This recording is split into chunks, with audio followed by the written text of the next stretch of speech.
Listen to that God killer one time. If you ain't Sinetta, no time for that interview, dog. I put my shit out for niggas, I don't send it to blogs. Plan kill off the Buddha, not being discreet. One puff, this big pops and projectiles. Between the sheets. Sun run, cold game, bring your cleats. The best flow blow, Eskimo, penguin feet. Don't need no blunt to burn. You run the turf with 10 niggas on the block. That's a punt return. Ayo, Dolomite prototype soldier with the solar light. Saber and he hold it like he hold a mic. Golden ice spenders, sipping on that overpriced poltergeist spirits. Ripping at the open mic, spoke the nice lyrics like Mama moved mean overnight. Golden motorbike holding on some Tron shit. That nice neon kit is on it. The king's libation with exotic liqueur. The queen's vibration like a Sada Shakur. A lot of decor, imported foreign threads, they ain't got it to store. Nubian Kush, black top pottery jaws, 39% THC, the quality pure. Old rappers try to spit, ain't hot as before. It's like I'm 5 flights above, bust the shots at the floor. Cats switch up their style when they ain't got it no more, cause they gotta keep their product in stores to feed their kids. See what that weed did? The yes man agreeing on everything we said. I smother the mic like it's the love of my life. Don't get sliced and beat with the butt of the knife. Brother polite, I say I'm animalistic, cause I still be in the hood with my hand on my pistol. The Hebrews think I'm cannibalistic, E5 divination, channel the mystic, audio visionary. Let's play poetical Pictionary, picture me burning down your missionary. Yeah, then I send you religion. That red dot on your head, that's Hindu tradition. Invisible, independent, intrinsic shit. I'll bring it all to an end with indivisible games. Charles Xavier, getting your brain. Mental anguish, a manifesting physical pain. Wizard remains the dance in the chemical rain. Breathe slow, then I'm up out of this physical plane. Got military machinery that exercise, weaponized greenery. Shine at a jeopardize the scenery, son. Bruh, the beam 10 times your distance. Inclines convention. Stop rising with no trend line resistance. The parabolic breakout. I'm F-16 with the aeronautics fake out. God killer, the God killer, the God killer, the God killer. It's the God killer, the God killer. That's who it is. The God killer, the God killer. It's the God killer, the God killer, the God killer, the God killer. It's the God killer, the God killer, the God killer, the God killer, the God killer.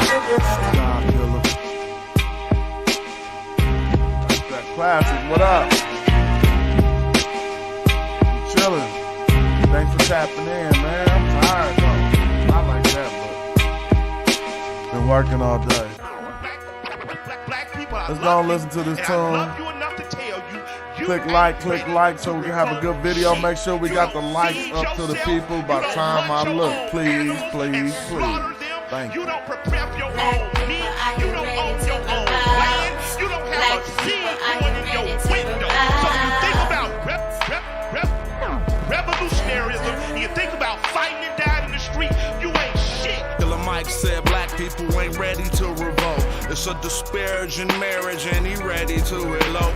Maritime coastline, deep V hull boat. Crack a nose turned up, machete to your throat. The divine snatched the arm back, she fine, she in Zinga. Moroccan mercenary got a line on Moringa. Ask Chief X to swing it. Go fund me to rock a new car. I'll build a school like I'm Dr. Umar.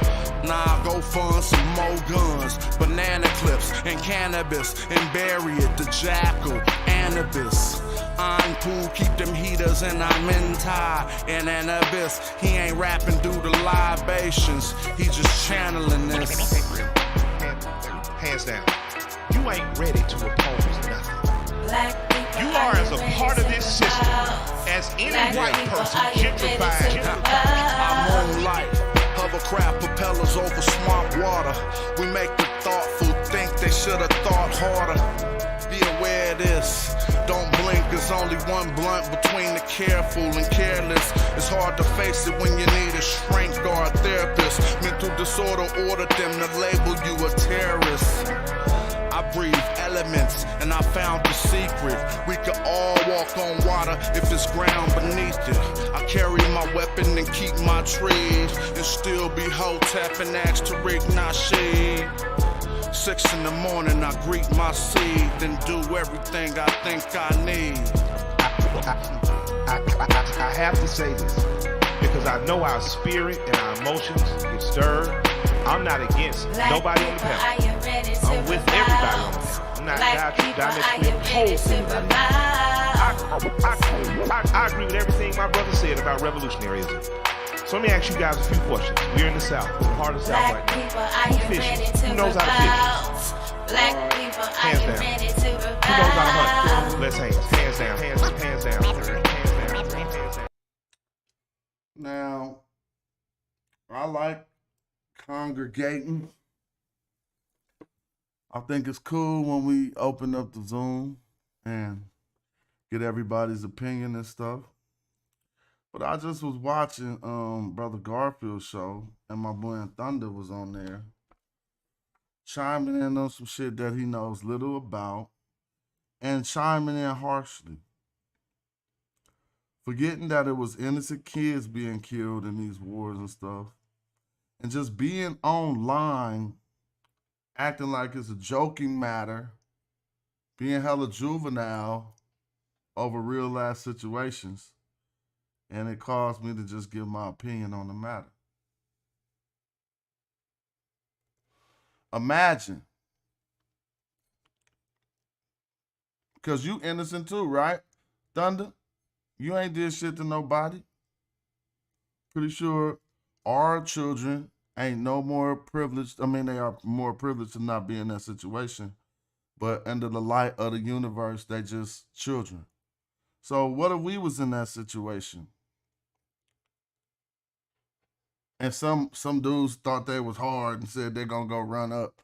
And then they caused hell of us to get killed indiscriminately. But not only that, then you go on, you pick up your only device because your family just got bombed. And you see a fathead dude on the internet talking about when you're looking for help and people in the world who might help, and you just find a fathead dude, black dude on the internet talking about they need to keep bombing indiscriminately. That's not what my platform is for. There's enough of that shit in the world already. We don't need to elevate dumb opinions.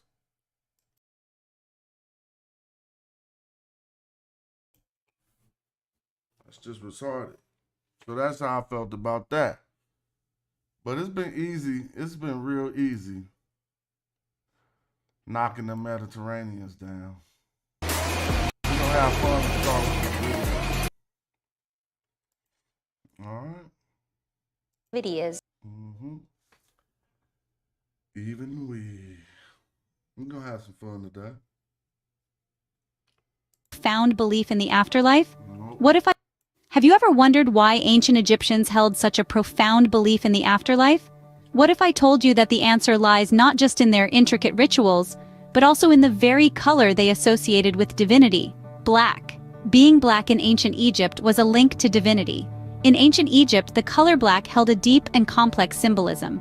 It was not simply the color of darkness or the unknown, but rather it was the color of the people made from the rich, fertile silt deposited by the annual Nile flood, used as clay by the god Khnum to mold the first black man. This association was not accidental. The color black was intimately tied to creation through Khnum and regeneration through Osiris, lord of the afterlife and master of resurrection. Egyptians who were black matched the image of the black god Osiris. But what does this have to do with the afterlife? Well, in the eyes of the ancient Egyptians, becoming like Osiris was key to entering the afterlife. And one of the ways they sought to achieve this was by literally transforming the deceased into the image of Osiris. This was done by darkening the deceased's body during the final phases of mummification, until it became black. The substance used to achieve this transformation was bitumen, a naturally occurring petroleum product. But if the deceased already had black skin, no bitumen was needed. But bitumen was not chosen randomly. The ancient Egyptians regarded it as a commodity associated with sacredness and divinity. It was one of the oils Egyptians called the sweat of the gods. Its use in mummification was not just practical, but also deeply symbolic. Now, let's bring all of this together. We've seen how ancient Egyptian funerary practices were intricately tied to the color black, representing rebirth, regeneration, and the image of Osiris. We've also discussed the significance of Osiris, the god of the dead, who was associated with the color black. And we've explored how the use of bitumen, a substance associated with divinity, was used to transform the deceased into the image of Osiris, ensuring their passage into the afterlife. In conclusion, the color black and the use of bitumen played pivotal roles in ancient Egyptian beliefs regarding death and the afterlife. They were not merely aesthetic choices, but deeply symbolic ones that reflected the Egyptians' profound belief in the black god Osiris and how they needed to reflect his image. In the grand scheme of things, these practices reveal how the ancient Egyptians democratized death and the transformation into Osiris, allowing everyone, regardless of their status in life, to partake in the promise of eternal life. And so, the next time you see the color black, remember its ancient symbolism, a reminder of the cycle of life, death, and rebirth, and the promise of eternal life. True warrior scholar on these YouTube streets. All these other dudes don't deserve your support. Not everybody, but a lot of them just, you see it for your own eyes. I'm just saying what you've been thinking. They turned on you. The most prolific and still on the battlefield, Magi archers. Let's keep on teaching them. They said Pop Affiliator was a joke. Shout out to all the people who don't know Pop Affiliator. You could take some of this DNA data that they provide and see what results it gives. Ever pondered the implications of population affiliation? It's not something that comes up in everyday conversation, but it's a concept that holds enormous significance in fields such as genetics, anthropology, and forensics. Enter the Pop Affiliator, a free online calculator designed to estimate an individual's population affiliation. This tool is not just an impressive feat of technology, it's also a testament to our growing understanding of human genetics and the patterns of our shared past. But how exactly does the Pop Affiliator work? Well, it utilizes genotype profiles for a common set of short tandem repeat markers, or STRs for short. These markers are frequently used in forensic casework and offer a wealth of information. The Pop Affiliator's model was constructed using a dataset of approximately 15,000 individuals, spanning three main population groups: Eurasian, East Asian, and Sub-Saharan African. The process of determining population affiliation through this tool is relatively straightforward. Once the STR markers are identified in an individual's genetic data, the Pop Affiliator compares them to its vast dataset. It then estimates the individual's population affiliation based on those comparisons. The accuracy of this method is approximately 86%, a remarkable figure considering the complexity and diversity of human genetics. So to summarize, the Pop Affiliator is a groundbreaking tool that uses short tandem repeat markers to estimate an individual's population affiliation. It's a testament to the power of genetics and our growing understanding of human diversity. Its implications are far-reaching, providing valuable insights not only for individual identification, but also for broader studies in anthropology, population genetics, and forensics. The Pop Affiliator, with its use of common STR markers, its extensive dataset, and its high degree of accuracy, is truly a game-changer. It's a shining example of how technology and science can work together to deepen our understanding of the human species. With tools like the Pop Affiliator, we're not just uncovering the secrets of our genetic past, we're also paving the way for future discoveries and insights. So why is that significant to us? Because I can provide you with a group of STRs.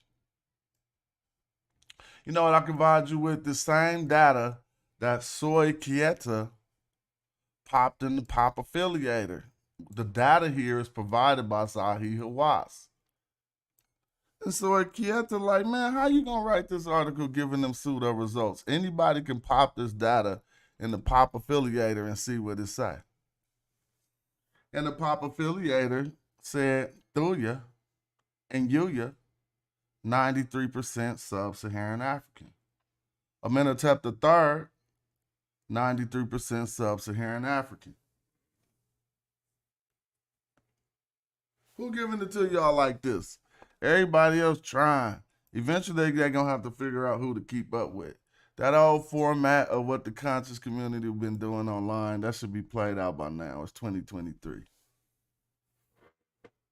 Can't just fumble and bumble over wiki and think you teaching. Cats need to be provided with the same tools geneticists use as I've just provided you with, and then the same data as you see here. That's what we do on this page. Now, the other day it was funny because we put some data on the screen about the no back migrations and how the Islamic period affected the population. It changed the overall population. And when we asked Brother Gozi to falsify that information, he couldn't. He instead of falsifying it, he attempted to discredit it. So you got to know the difference in debate. Discrediting and falsifying something is two different things. Falsifying, simply proving how it's not true. Prove the statements to be not true. That never happened. So we're going to keep giving it to y'all. Matter of fact, we're going to cook up some hotness right now. Let me see. Hold up. Then we're going to hear from the people. But if we hear from too much ignorant conversation makes for a bad show. Sometimes you just got to shut up and listen. So how these boys got knocked back, blew back like 5 years in the last 5 days. The Mediterraneanites got their wig blew back in the last 5 days.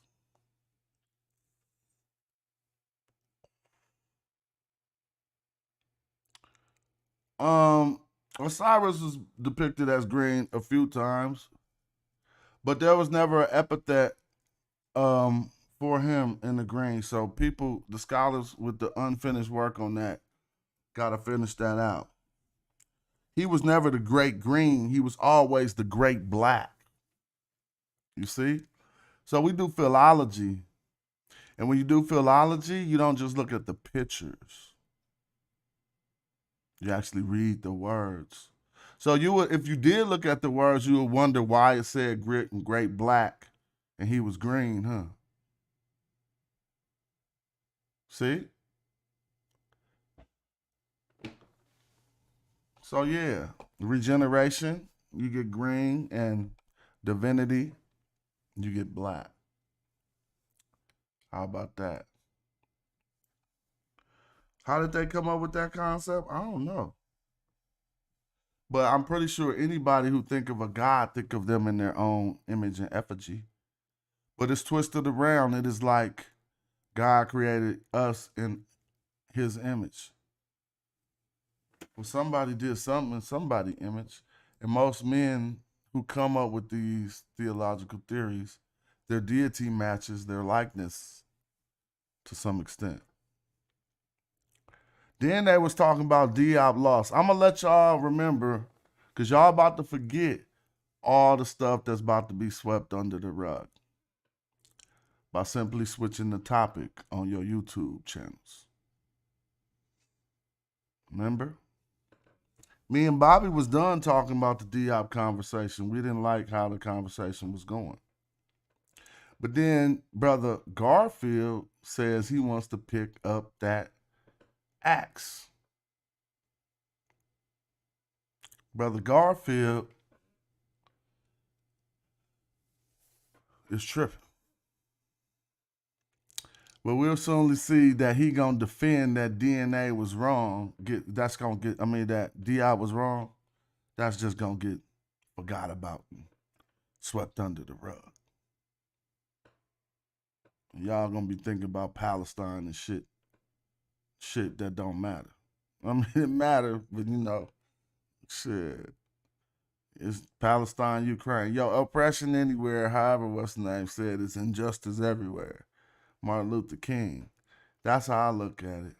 But y'all really, I ain't tripping, bro. We've been doing this for years. Y'all talking about shit to get away from Magi. How about that? Fuck, start talking about that shit. Let's deal with this homework. See, this is the type of shit I keep on the screen because they can't deal with it. Straight from Zahi Hawass, they don't put nothing on the screen. And reviewed by who? Shamaka Kieta. And what was his conclusion? Oh, we've taken the privilege of putting the conclusion into a nice, handy AI voice for you. I addressed this letter with Oh, that's something I just came off the shoulders. I wrote that. But hold on. We're going to hear that conclusion. Where'd that conclusion go? I don't even care. I got too much work in here. Is it this? Coptic verbal morphology, Nope. the evidence of pre-Coptic I got too Egyptian. many videos to make. I think I made that already. All right, I forgot that conclusion. I could just read it for y'all. I'm good as the AI. Let's go and read that conclusion since we got the data. Oh. Damn, Shamaka Kieta, what did you say? I never read that for the people. All right.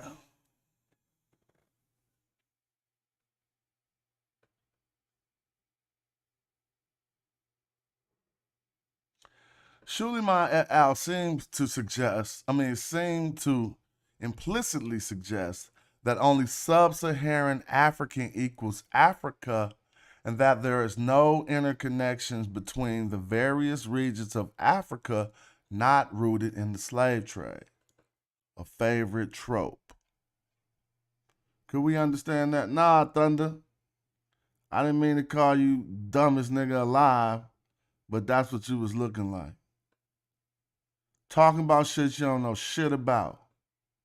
Live to the whole world. Broadcasting while innocent kids is getting bombed. You sitting in the comfort of your home saying continue to bomb it. Cut it out. You don't need no link over here. Gets no like. Go live. We don't sponsor ignorance over here. Fix it on the next Garfield show. But shout out to you and your innocent family, just like them innocent Palestinians that's being bombed. Everybody ain't that. But let's keep it popping. That's not my conversation. But you said shit about who, man, you don't be knowing what the hell you talking about. Y'all need to have some filters on who get to talk on the show. But yeah, we'll work that out at another time.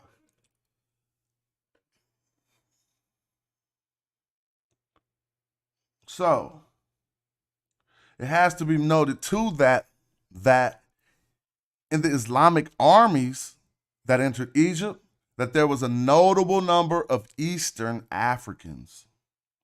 It is not clear why there is an emphasis on sub-Saharan when no Saharan or super-Saharan population samples empirically are modeled or considered. Furthermore, there's no one way to be sub-Saharan. All right? He talking about that article that y'all keep on using.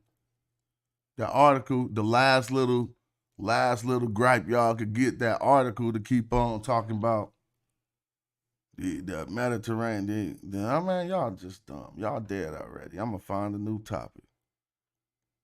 Teach us, because, I mean, I'm going to stomp y'all out some more, but we need to find some more teachers. Because all the smart people know what I'm talking about already. I'm trying to get the dudes who need to take my course again to learn this already. So I'm using sources, everything I read from. Okay? Stuff that they won't even put it on a screen. You won't find this article on nobody else YouTube show because they don't want to address it.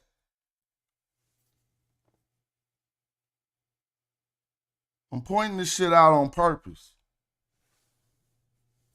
The Paleolithic past has to be distinguished from the biocultural emergence in the Haliocene of any society, including Europe. You know what? Y'all gonna mess up and act like y'all don't understand this shit until I got it memorized. Let me close my eyes. The Paleolithic past, what did I just say? The Paleolithic past has to be distinguished from the Haliocene in any something. I'm opening my eyes. Society. Now what? Y'all about to mess up, including Europe. I'm looking at. Egypt, long before the pyramids, was culturally and linguistically African. All right, I'm going to remember this too, like a rap. Egypt, long before the pyramids, was culturally and linguistically African, as evidenced by numerous studies based on standard research, which accepts Egypt's place in the Nile corridor as having local origins. See, just knowing that sentence by heart will add some gumption to your character. Thunder. Remember this sentence, Thunder. Egypt, long before the pyramids, was culturally and linguistically African, as evidenced by numerous studies based on standard research, which accepts Egypt's place in the Nile corridor as having local origins. If you remember that sentence, Thunder, you could sound better on an airplane flight when the person next to you got a book about Egypt. Say, oh, you're reading about Egypt, huh? Oh, yeah. They're going to say, oh, yeah. Then you're going to whip out what Smash told you to remember. You're going to say, well, you know what? Egypt, long before the pyramids, was culturally and linguistically African, as evidenced by many numerous sites based on standard research, which accepts Egypt's place in the Nile corridor as having local origins. And that person going to look back at you, Thunder, like this. You be watching Smash. Because we the only one giving it out. They hide this information. They all be seeing it. They don't share it. So you're not fooling me like I'm the only one who came across this. Y'all came across the shit and didn't share it. Smaka Kieda ain't my mans. This the mans y'all been talking about.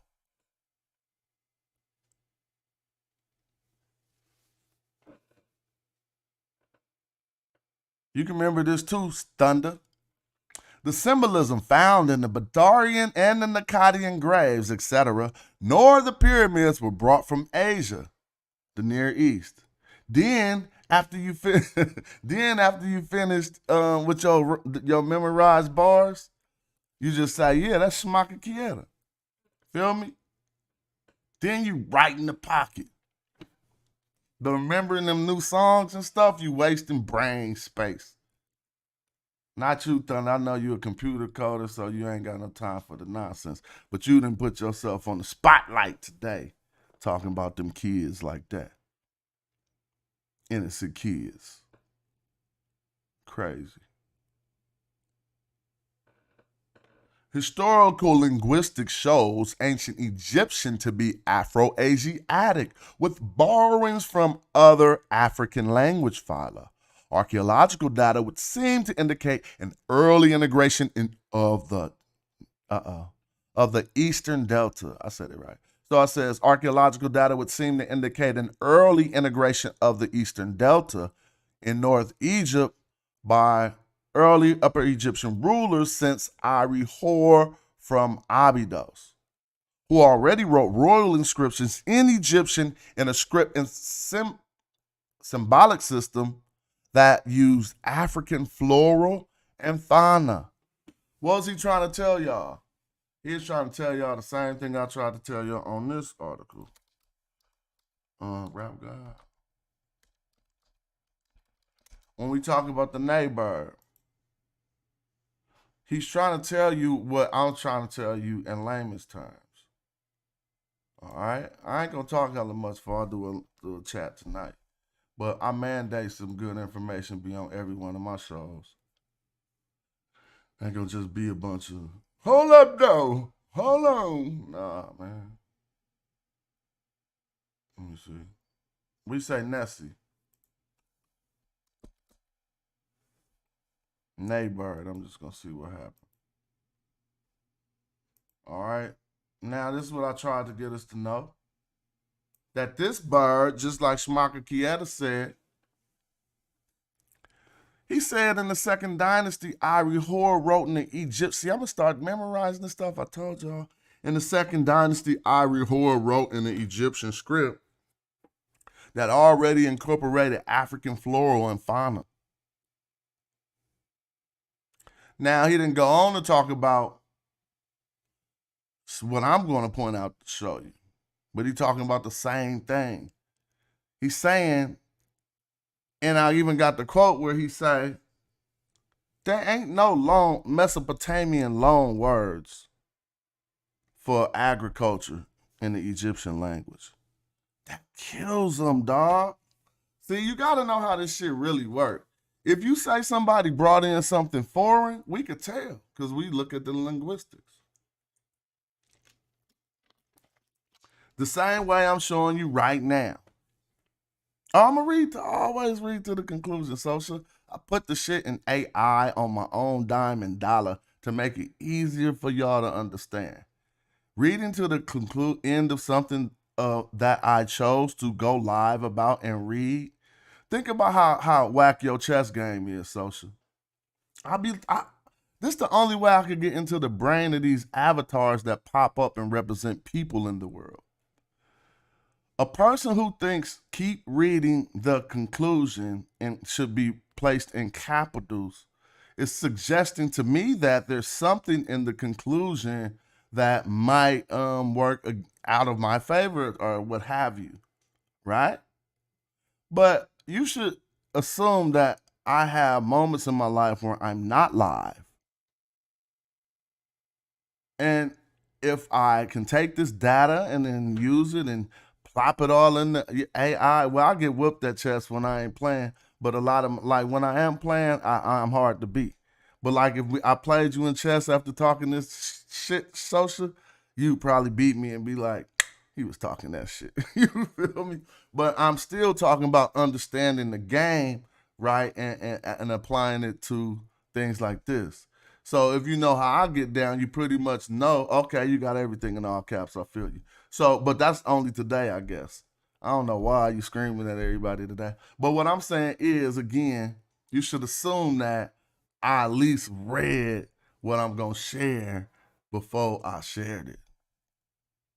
Right? And then something else is good is that even if it don't always have to support exactly my stance. If it's some new information that we can get to weigh in on the argument, I often share it too. But like he was saying, it incorporated flora and fauna, and he did not go on to say how it incorporated animals from an area that Mediterraneans would have never seen at the time of the formation of the ancient Egyptian language. One I've done a lot of work on is the Gardner G21, the neighbor, particularly a Nubian guinea fowl, which is actually starts in the Sudan, deep down in the Sudan, and then stretches through the Sahara by a system of trade and actually meets the West African. So much so that it's called the Nubian guinea fowl. If I go here and show you where Numidia is, you're going to be like, damn. Numidia. All right, let's look at what Numidia is. Where it was. Now, the kingdom of Numidia got bigger than this a little bit, but yeah, it was the northern kingdom of, right there they say Syphax, who will be known as the first Moorish king. But he wasn't looking the way y'all think he would look. Y'all probably won't like that. But Syphax, this is Numidia. So the bird we talking about is a Nubian guinea fowl, but look at its original habitat. The helmeted game fowl bird, as you can see, this being its original habitat. Now it's non-migratory and terrestrial. So, and this is below the Sudan.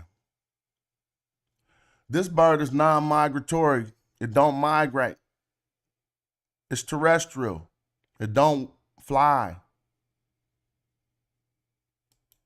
So then, how, when forming the language of the ancient Egyptians, if they had came in from the Mediterranean somewhere, what did they just guess it was a bird down south that they could put in there to represent Southerners for the rest of their history? Because this word is at the root of Nahesi. Man, let me give myself my own horns. Oh, they too low. Turn them things up. Oh, sometimes the beat machine just switch to a different driver. Let me get that right. Discard.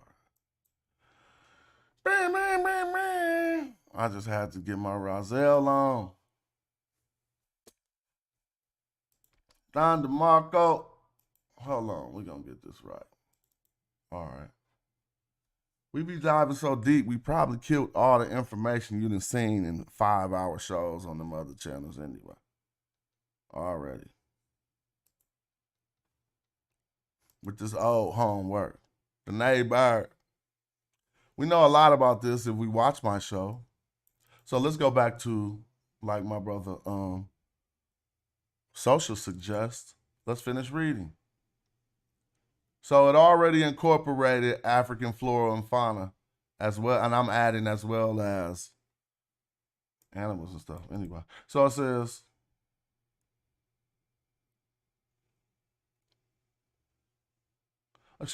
this region of Egypt and northern Egypt had long had a social intercourse with the Near East. The ancient Egyptians in origin were not settlers, colonists, akin to European colonists in Africa.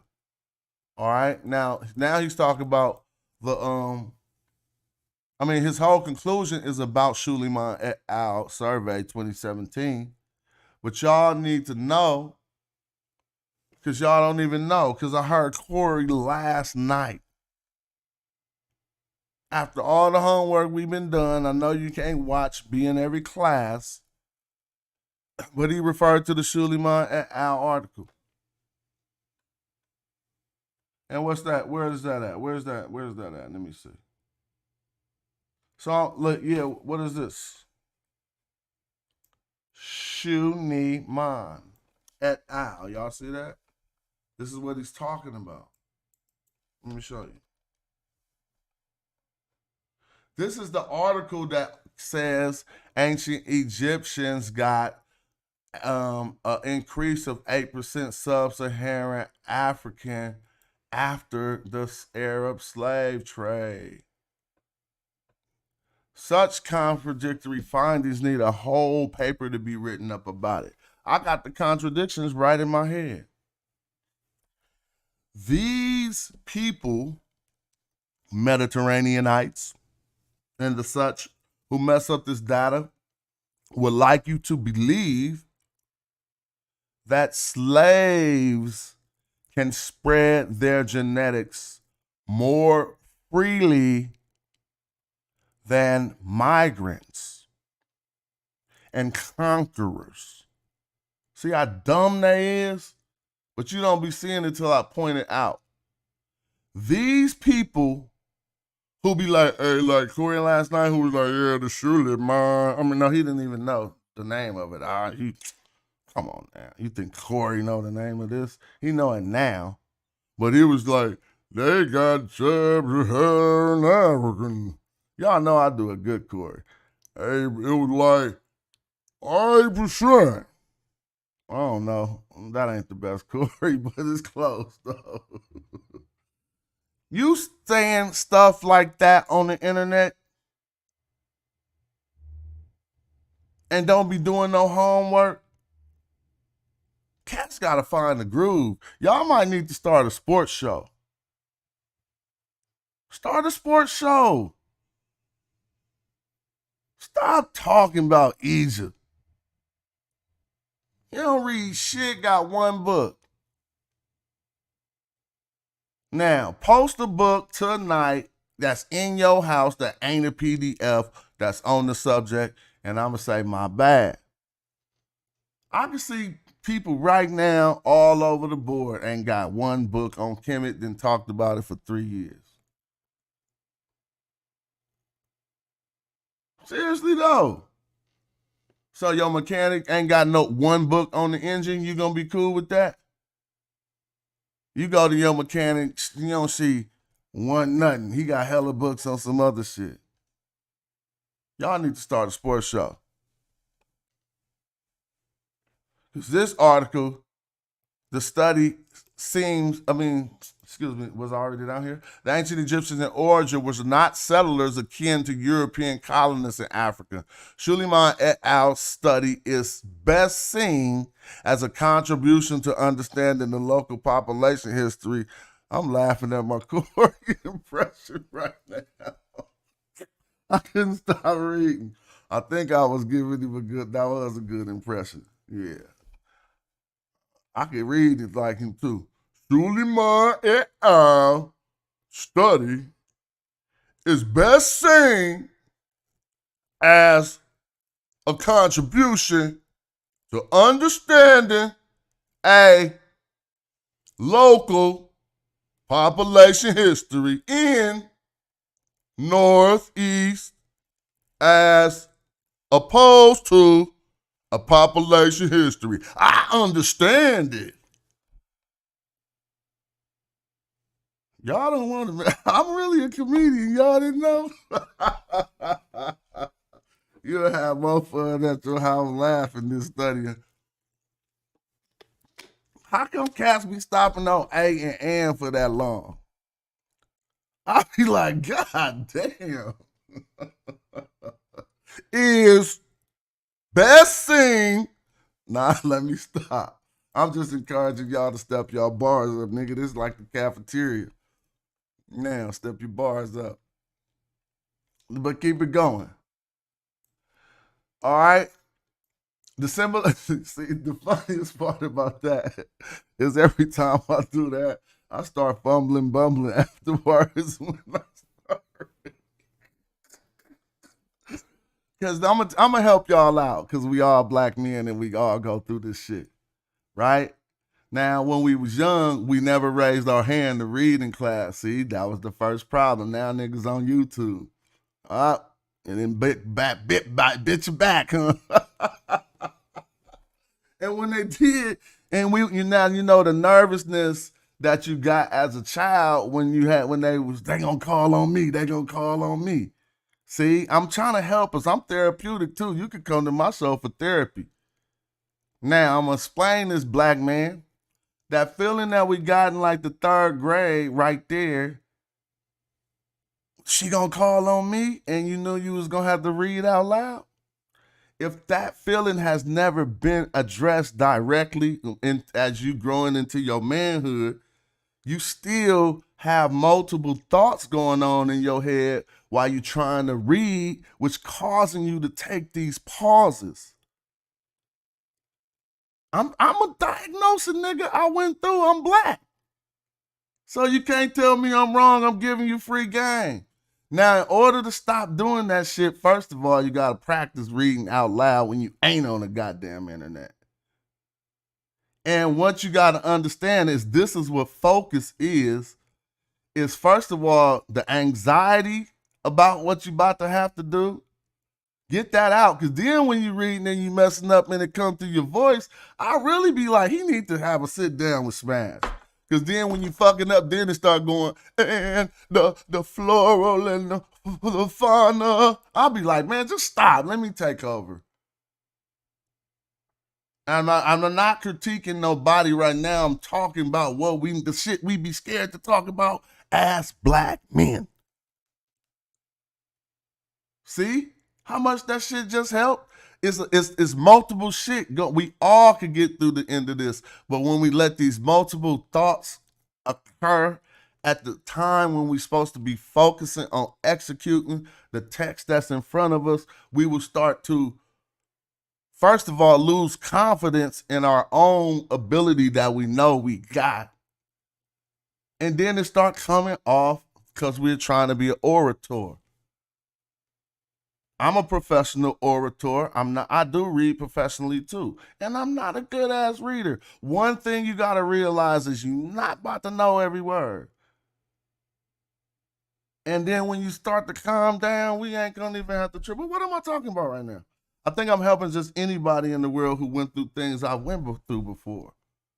And that shit, again, is starting like elementary school. And if we don't consciously address shit, then you ain't gonna know what the fuck messing up still.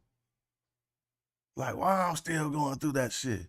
Because you never thought about it and tried to. Your brain is like a computer. You can reprogram your shit.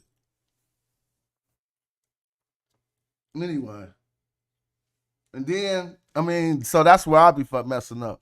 So a lot of the times I'll tell y'all sometimes I'll start reading and just start thinking about some other stuff. Anyway, Social wanted me to get to the end of this. It says, this region of Egypt and northern Egypt had long had social intercourse with Near East. It says the ancient Egyptians in origin were not settler colonists akin to the European colonists in Africa. Suleiman et al.'s study is best seen as a contribution to understanding the local population history in northern Egypt as opposed to the population history of all Egypt from its inception. Again, Suleiman et al., Suleiman et al.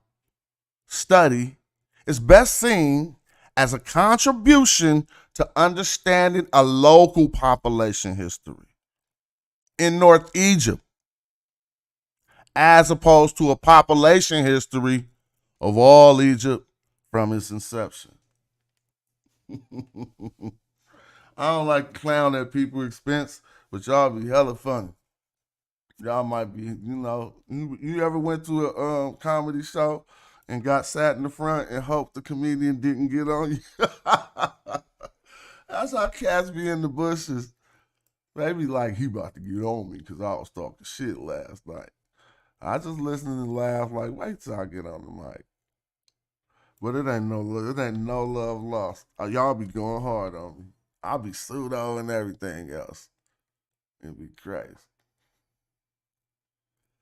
Yep, so y'all see how that ended? Shamaka Kieta said, man, don't use that article to tell nobody about the entire populations of Egypt. You just don't do that. Now let's show them why it's just different over here. I would put this to a beat, but the last time I did that, they got at me crazy. But let me let y'all peep game. This is part of something. I'm working on this movie, and all y'all seen a lot of the clips, but I need to get the clips from us talking. That's gonna make the movie right. So I'm working on that part. See who all I can have speaking in that thing. This is the heart of the Black attack. You feel me? Then y'all ain't gonna be able to call my movie pseudo. So what y'all need to think of a new word. What y'all gonna call it? Let's listen to some slap real quick. Exclusive slappers, that you only get. I'm gonna do another one tomorrow morning. Somebody send me a beat, man. Only beats I be listening to is Dead Perry beats right now. I be trying to listen to, man, I'll tell you like this. The curse of opening up and trying to listen to everybody's shit is not, I don't want to say it, but hell of the shit be like, damn, man. Fuck. I'm giving myself homework. But, I still know that shouldn't stop anything. And everything ain't going to be for everybody. I sent hella people stuff and didn't even get a response or a reply. That's just part of the business. Still, your goal as a producer is to get it heard. You can't make nobody like no shit. So if you send me some shit, it'll get heard. I can't even make myself like it. So how it go is, if no rhymes don't pop in my head, then your beat ain't working. I ain't never gonna blame myself. So if the rhymes don't pop up as soon as I hear your beat, the beat ain't working, bro. I ain't about to do no homework. My shit come out instantly. So if the beat come on and I go like that and rhymes come, then I need that beat. But if not, anyway, we talking about something else. I'm about to take a break and we getting back to this knowledge. Listen to all the knowledge and some funny jokes in these bars. Morodic script in my cartouche. Roll through with them arches. Hardcore, that's in my shinu. I'm Bennu giving y'all truth. Iron core from meteorite should be chartreuse. Turbocharged the chariot and almost left Ferrari. The queen like almost Nefertari. Immortalize an image, put a figure in a figurine. Him at Netaret Hooper. Them leopard skin kilts, yeah, the clan wear 'em. And I turn your knee suit to a fan bearer. Have my servants build a new stadium where I'ma slaughter you, surround your tomb line with boot cranium. Remove the organs, we preserve the dead. Mummify them, then carve them a reserve head. And all your internet mans who lied with you, died with you, sacrificed their life, afterlife with you. Now I'm all in your spot, and I'm calling the shots. While your soul get devoured in the hall of my eye. Can't a night ballin' or not, care if you ballin' or not. I'm still gonna tell you guys, go to Kemet like El Shaddai. You ain't no king, You're like Cambyses the Persian who couldn't draw the Nubian bowstring. Melt the jewels in your crown into a gold ring. Refashion them after smashing the whole thing. You're like Pepe II. Too old, king. If you think it ain't black, then let me just check them. I know the syntax. Every morphine and phoneme. The scholarship top line, dog, and the flow mean. And my debater make a fraud quit the internet. Sometimes I wonder if I saw to fix this window yet. That's what you call repair, re-end. They heard the king of Madjai was a scary man. And he is though, I'm telling you, you better contain him, man. He's busting arrows at all these Mediterraneans, killing them. Now we ain't getting no views. Yeah, them flip-flops look like Tutankhamun shoes. And y'all just wiki, thinking I'm enthused. They turned Egyptian temples to churches and still say, I'm enthused. It's crazy. They just wiki, cause they lazy. So they can call me pseudo, it don't faze me. The page monetized, so crushing you clowns pays. Shout out to Dead Perry for that track. We gonna work on that. Madjai arches. Yeah. Like I said, man, I don't do that old template, make something. I don't got the hard drive music. But what's up, though? Let's keep it popping. Let's hear something they don't like to hear in the Smash Rockwell format. Check this out. This gonna hurt them. The ritual sphere is... Hold on. The distinction between an Egyptian and a Nubian identity is something connected to the rise of the Naqada culture in the first half of the 4th millennium BCE. During the previous millennium, such a distinction would have not made sense. As previously stated, So before the 4th millennium BC, you can't even make a distinction between the Egyptians and Nubians. Cats gotta hear shit retold to them, huh? What's she saying? The distinction between an Egyptian and a Nubian identity is something connected to the rise of the Naqada culture in the first half of the 4th millennium BCE. During the previous millennium, such a distinction would have not made sense. As previously stated, the Tarifian, Badarian, and Tazian cultures of Middle and Upper Egypt have strong ties with the Nubian Nilotic pastoral tradition, as can be inferred, for instance, by the very similar pottery, economy, and settlement pattern, and by the latest findings in the deserts surrounding the Egyptian Nile Valley. So I take new documents and slap them in the AI, man. That's the new, hey, I ain't about to read all this to y'all. You can hear the lady tell you right there. I'm going to make this a video. Because y'all mad at that information. What they mad at? If you knew how to listen, this one statement dismantled the whole Mediterranean crew. The distinction between an Egyptian and a Nubian identity is something connected to the rise of the Naqada culture in the first half of the 4th millennium BCE. During the previous millennium, such a distinction would have not made sense. As previously stated, the Tarifian, Badarian, and Tazian cultures of Middle and Upper Egypt have strong ties with the Nubian Nilotic pastoral tradition, as can be... Who wanna have some fun? Da, da, da, da, da, da, da, da, da, da. I need all kind of music. We're gonna have the funnest show in the world. when it comes to the knowledge. Because you get the real shit. They give you that boo-boo over there every place else. I'm going to bring them back, though. They always got love with the king of madjai. They might just have to, you know, squash some grapes for a week or two while we laugh, Reggie. We're going to be laughing. Them boys going to be Maroots. You lost all status. See, y'all got to understand Kimmy. Golly, you're going to be a Maroot. Let me teach you. The base to Maroot is love. I still got love for you, but you fell off. MRT, let's teach these boys. Y'all going to be weavers, servants, underlings. Cut it out. Because why? Because we put a T on the love we got for you. You got to understand this, man. Let me break it down for him. One of the categories of a servant in Kemet is a Maroot, right? But peep gang. A Maroot is based on the term for love. And it's also a MRT that could just straight mean love. Look. Maroot, right? But what happened if you mess up? And you lose your stripes and you get them yanked all off your arm? You still a Maroot. We still got love for you, but you another type of Maroot. And cats gonna be laughing. Now you turned in your stripes and you come back to madjai, you're gonna be an underling, a servant, a serf. That's what's gonna happen. But your reign down there won't be long to King Cool.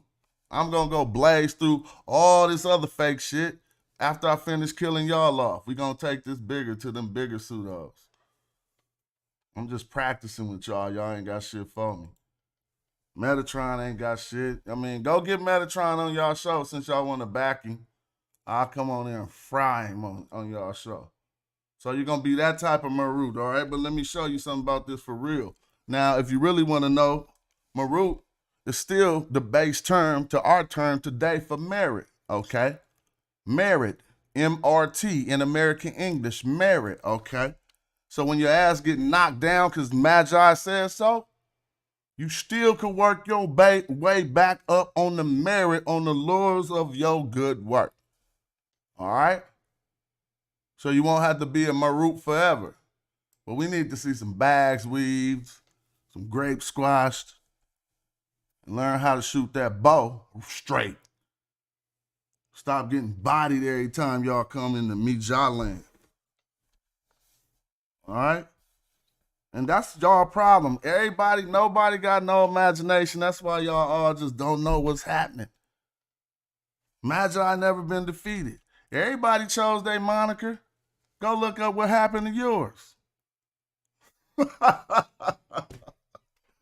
Cats be having fun, then they get in the YouTube streets in the simulation and don't know. If y'all don't know, I'm like the Wizard of Oz in this motherfucker. Y'all just listening. You feel me? It's like, I mean, no disrespect. I want us to listen to this properly. When we broadcasting right, we all behind the screen and we can show what we want and we can put out what we want to put out. Cats, I be laughing because of the stuff they don't understand the power of what they even got in their own hands. Then I get saddened when we use that power to the detriment of our own damn people. So you got a platform, you got 200 people listening, and you saying this stuff. You don't know where these people at, who these people are. Belittling, you think everybody just like some little person. Nobody got more than what you got in the chat. Nobody can help you. Nobody is important. We just gonna let this bullshit be on the screen. That's why we losing respect. That's why cats, when they come back to madjai, after we take over, burn down everything, they gonna be Maroots.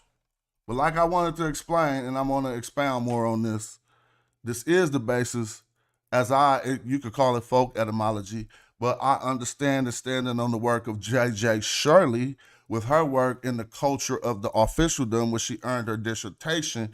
She proved an example how you can't say a Maroot is like a slave.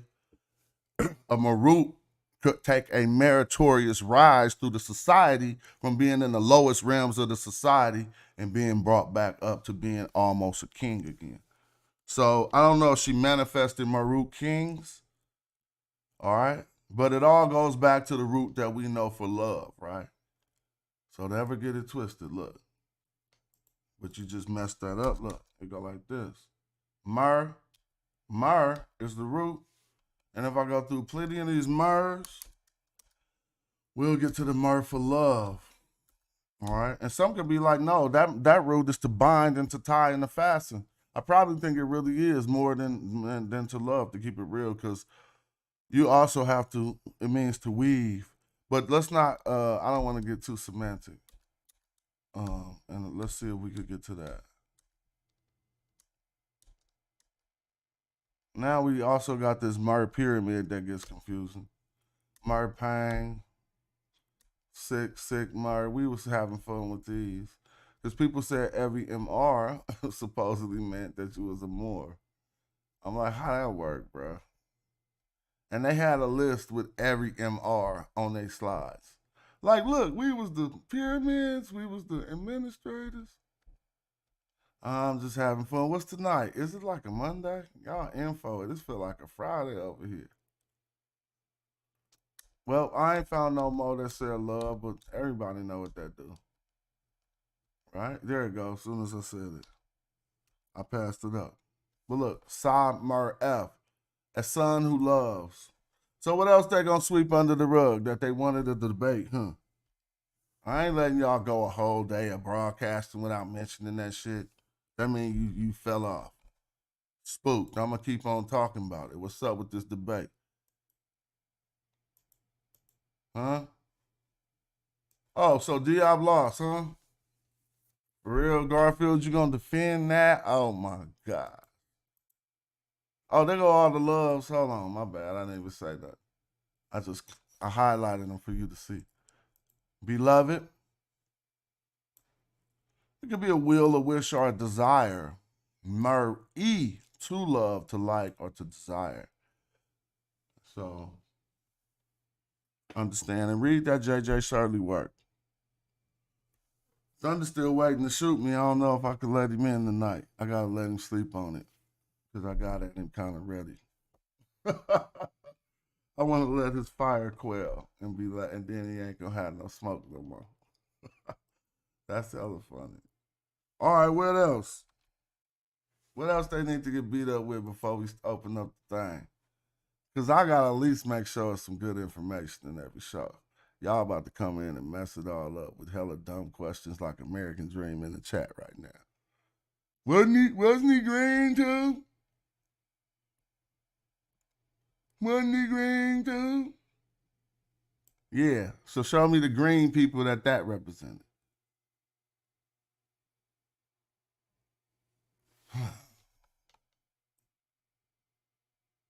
He was green, and I'm just saying. None of that. Y'all can call it an echo chamber. I call it shut that shit up. Did you do when your mama and daddy said shut that shit up? Was that an echo chamber? You just shut that shit up and went in your room. A lot of y'all need to go to y'all room. A lot of cats, that's all they can do anyway is go to their room. Don't have me get it in on y'all tonight. If you go to your room, don't come on my show talking no type of shit.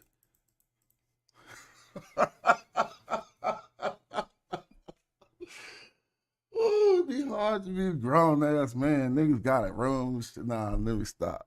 I'm just saying. All right, y'all don't understand that. Well, all the stuff I did today, y'all know why I wasn't here, but I be having to work. My back hurt, dog, right now. Lifting heavy shit today. You feel me? Me right here. Oh, ooch, ouch. But I'll be thinking like using some ancient Egyptian shit. So I always like, I got heavy shit to move, bro. Oh, hell no. I start thinking about videos of how they move 20-ton blocks. I got the whole Cali King bedroom set, big ass dressers. Somebody set me up, say I'm be there at 9 o'clock. They come at 12. So now I'm like, I ain't one of them, man. It need to all be on the truck by the time your ass get here. So now I got some man shit I'm trying to stand up to. But I ain't, that's stupid. Stop doing that dumb shit. Anyway, this is the most knowledge they never gave y'all. I only gave it to y'all. All right? It's just facts. Taharka ass wasn't even in Kush. And I beat the brakes off him with this. Taharka wasn't even in Kush. What does that mean? Taharka was with the Ta-Nehisi. Taharka was in Ta-Nehisi with his mama.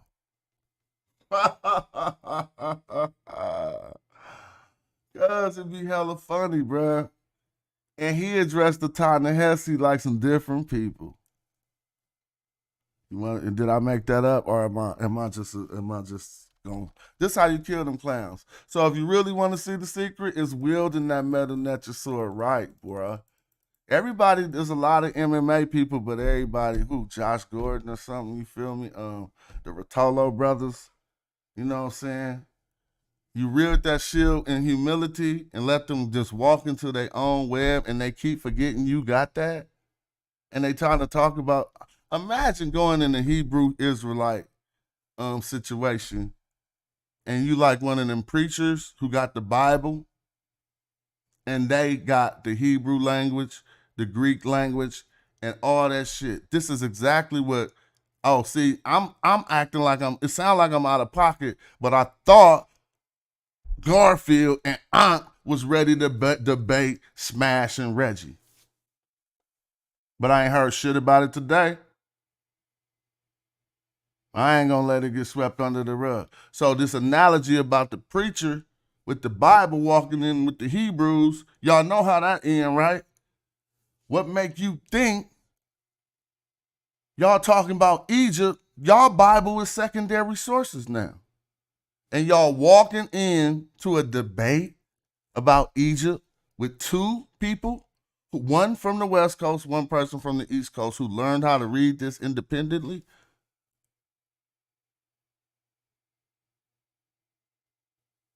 Nonsense. It's set up right now. They said set it up. I start selling the ticket. Did they say set it up? The ticket will be for sale before the end of this video.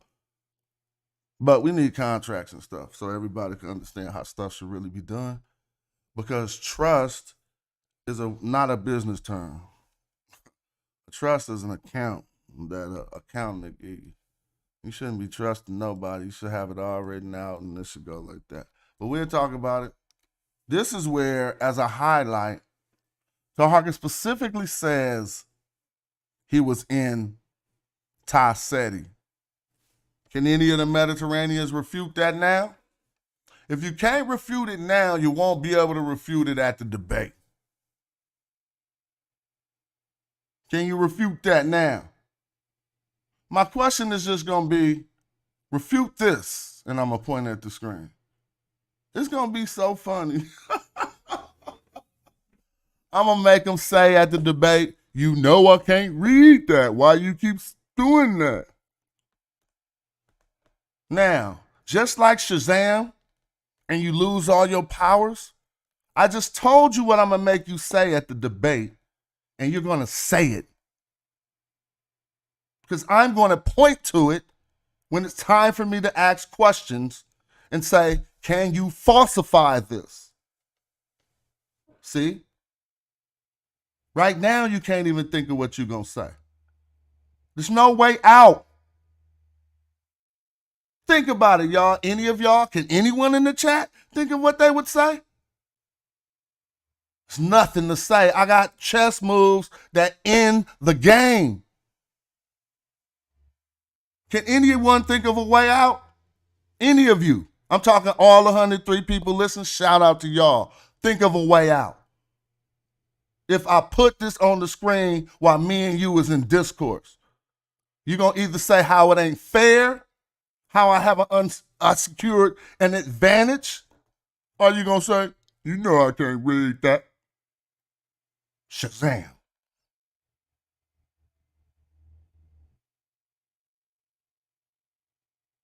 See how I get?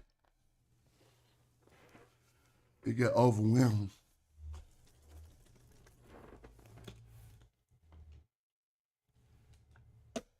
No one's prepared to falsify what's on the screen, what I just said.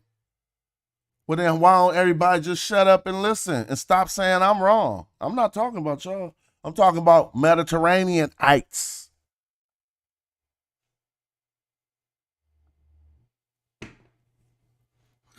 Talking about which line you think he getting better. He see the highlights because I made it easy. They gonna try some shit like that, Chef. Yeah. They ain't gonna act like it like Divine tried to do at Kim on Trial. They want their Divine moment.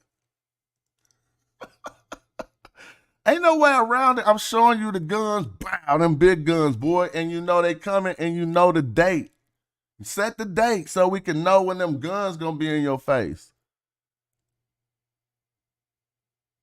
I'm leaving it on the screen. I just made an easy claim just out the blue from my knowledge of the information, and I asked y'all to falsify this. I said, this say Taharka is in Tassetti with his mama. Now, if you can't falsify this, you're going to have to STFU at the debate.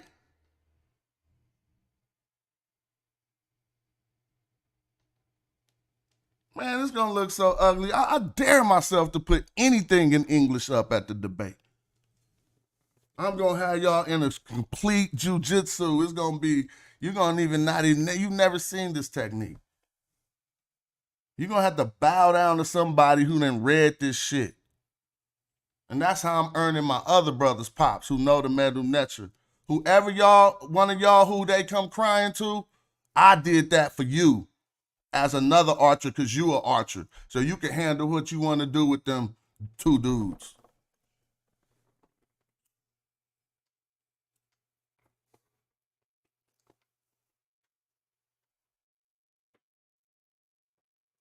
This dude kind of feel like a throne right now. I think I'm a cop a throne.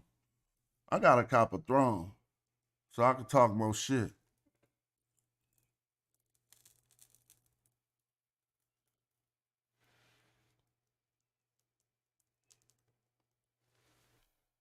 So they can't falsify it, then they gonna be saying everything Chef saying in the chat. All right, let me falsify it. You read it to the faces, right? They gonna be trying to there's no way. Hey, look, I'll tell you everything I'm gonna say. I'll write a 30-page shit that you're gonna have to deal with. I'll be done with it in 2 days. Let's all write everything for the debate. Come on now. Oh boy, y'all gave me something to do. I'll be bored too. So ain't nobody falsified this yet. Chef was asking me which direction to falsify it from. Like I said, and I'll give y'all time to falsify this, and we'll learn how this is relevant. This is Taharka's Kawa 5, and you can go to the Journal of Egyptian Archaeology, right? And probably get your training wheels. They might have some translations in there. Okay? So Kawa, how far down is that? Man, this be crazy. Kawa, I believe, is below the third cataract. I think y'all like it better when I'm just smashing on these fools, but I like to teach though. Kawa below the third cataract. You feel me? I swear. And he's gonna try to have the Medu Netra on the screen. Because he knows we can't read it. But I tell you, these sources that we have are solid family. I'm telling y'all, this is Garfield in the mirror getting ready for the debate. And they're gonna put their hold on, Smash. Nah, I ain't really feeling that right now. I do it better. Hold on. When y'all present, Garfield. I'm just having my fun on my page. at your expense because you want to debate. So you all in my focus. Okay.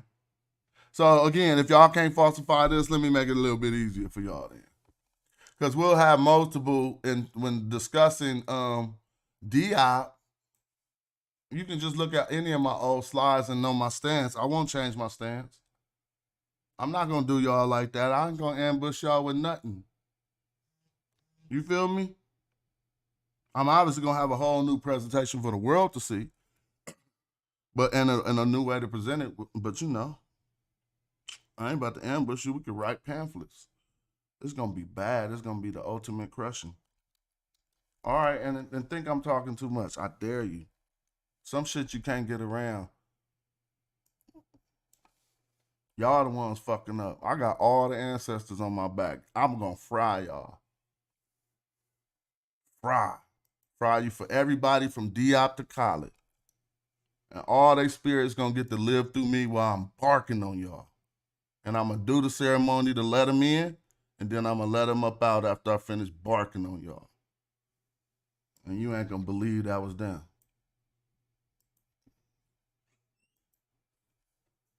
Hold on.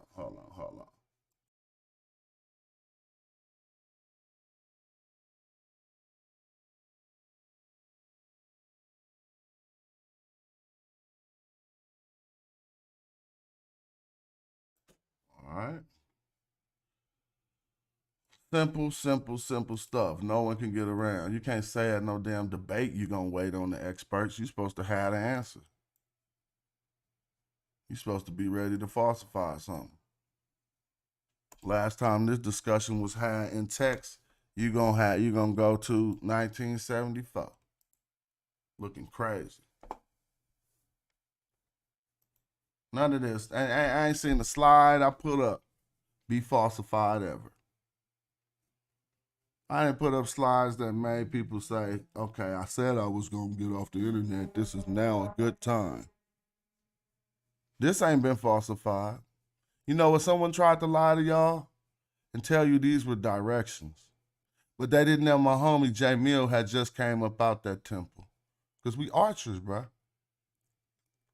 And was watching the show. And so when the claim was made, J Mill said, check your email. And I got the rest of all the glyphs, and I said, hey, show me where the hell this say anything about a direction. I ain't mad at that if you want to go metaphysical, but you got to address what it say literally first. You feel me? Address what it say literally. Shout out to the archers in the building. Somebody was false flagging the other day, so don't be fooled by somebody who go at you hard and then they hit out some arrows. I had to address that. That's false flagging. Don't get at my homies wrong like that. Like, I mean, we banging, but don't be going. I don't know what was. I knew something was wrong. So, but don't look, man. Anybody could put up a ball. You feel me? Yeah. That ain't falsified. And we talked about how this king of the Red Crown, some learned about him coming dark with this attestation.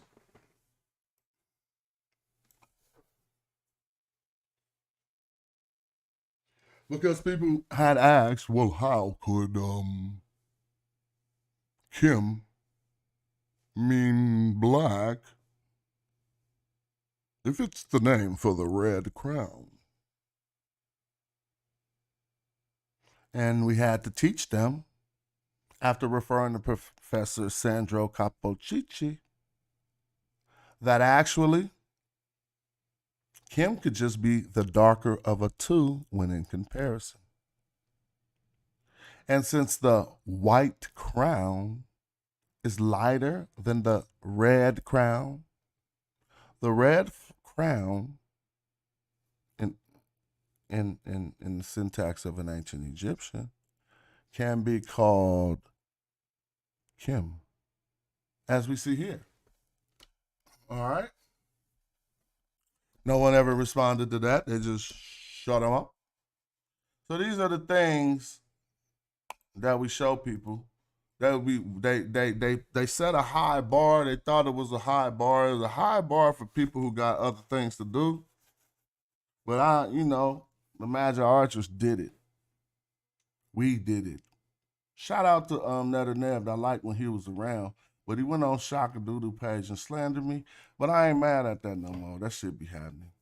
I ain't tripping. Pop up one day, Netter Neb.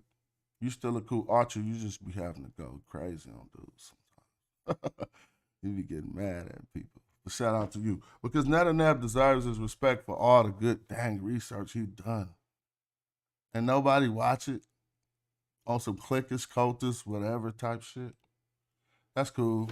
Because then I always bring him back to life, and then he always smash on me. Shout out to you, Netter Neb. You showed us a lot. He showed us the Asar call himself a Nehesi. He showed us Aset call herself Nehesi. And he showed a lot of other things. He showed the Remech Kim slide that I often show. I hit Netter Neb like I need that Remech Kim. You feel me? So he's a good researcher as well. See, but being a debater, though, that's a different package. That's what I'm about to prove, the level that they've been giving y'all, what y'all been thinking is a debate. That's just been clown shit. What they about to get is humiliated. Old school Seti versus the Moors. Y'all forgot how that shit's supposed to be. You feel me? We ain't just doing this to do this. Y'all, I could have stayed on that last slide. They ain't got threw that one in. Face falls on face because of the black skin. Shoe picks up. When shoe picks up, peppy. All right. Osiris. Kimmy. The black god. No one addresses this. They just sit there. Oh, I'm going to wait for the experts. That's disrespect. That's disrespect to all this research I've done. The experts' names is on the screen.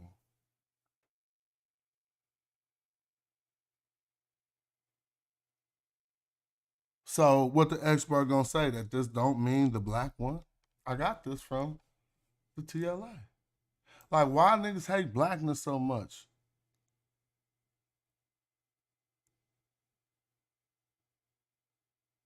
Ugh. Something the matter with y'all. Y'all's the motherfuckers who was walking down the street when we was young, and if somebody was more dark-skinned, y'all thought he could fight better. That's the shit y'all suffering from.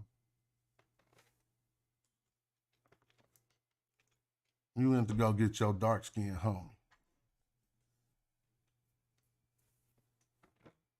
There's a lot of shit we suffering from right now that come from the past. Because how could you see this on the damn screen? You see, I'm showing you two classes of empirical evidence. Okay? One is linguistic, one is empirical. I'm talking about just for you, strictly empirical, done from your observation. You need your eyes to see this, to witness it. So when you look at the image, you see you see him black there. But then you find his name and you see it written as Kimmy, that they really wrote the name to refer to the blackness. Now, it's funny because I just was listening to some old stuff today, and I'm just filling up my, you know how I do. Y'all better be ready. I already got y'all, really. I just ain't sampled them all yet. But I still can have some fun right now. You know how I do. A little bit of everything. Yo, if you in the building, make sure you click the like button. It's only 6:22 where I'm at, so we could turn this into a real good build. I'm gonna let the nonsense commence in a moment, but you know, we gotta make sure there's some stuff in the vid. Right now, you can find this in a lot of my vids, but I'm trying to point this out to you. That these are the things that have not been addressed. All right? All right?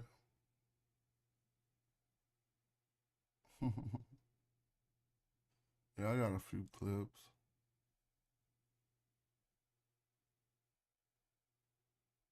I like this one, though.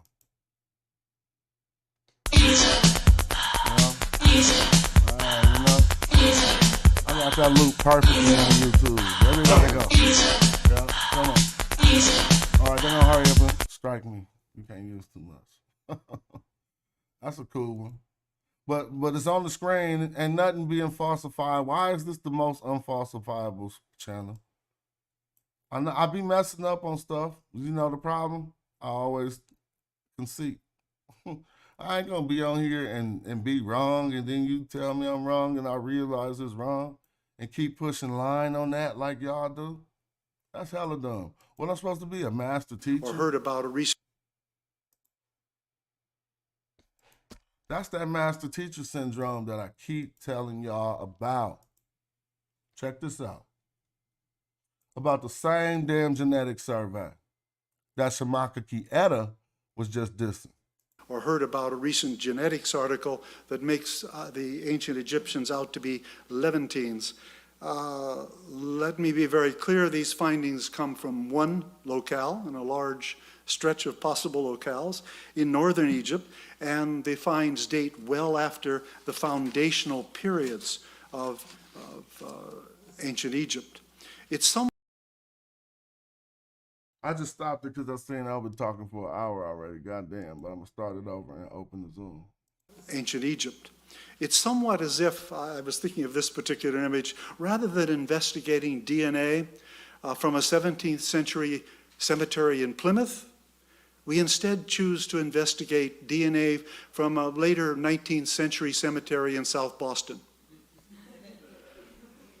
And then we conclude, having done that the United States was founded by people of Irish descent, and that Americans were predominantly are predominantly Irish. Well, that isn't necessarily how the writers of the article meant it to be interpreted, but that's certainly the way I've had people interpreting it to me. Even someone with a Coptic, seemed to be a Coptic last name from the sounds of things, berating me for being such a terrible human being all these years of my whole career, for ever having thought of Egypt as being African. So anyway, there is a deeper problem here. Genetics may be able to tell us about the different elements in our individual genetic, physical ancestries that we may have partaken, come from in our individual selves. But genes do not at all determine language. It's our own historical, cultural, life experiences, personal experiences that determine what languages speak, not our genes. And we need only look around at each other here in the room to know the truth of that. And it is these experiences also that shape our culture choices and our choice of cultural self-identification. Again, not our genes, it's our historical and cultural experiences. Now, the stories that I want to tell today explore the developments that laid the cultural and language foundations of ancient Egypt, developments beginning before, sometimes long before. Oh, he said what he had to say. We ain't got to keep that up. He told you that genetic article is mumbo jumbo. And after we explain this over and over again, cats act like they wasn't in the bushes so that they could go talk about the genetics article. Knowing damn well you was sitting right there listening. I think cats just don't be having nothing to talk about. So they bump a rump 'em. Hey, I just shared the link. So feel free to hit the link. Hit the link. You know, if you wasn't studying and technology didn't develop, you'd be in a black choir somewhere, snapping your fingers, talking about the Lord.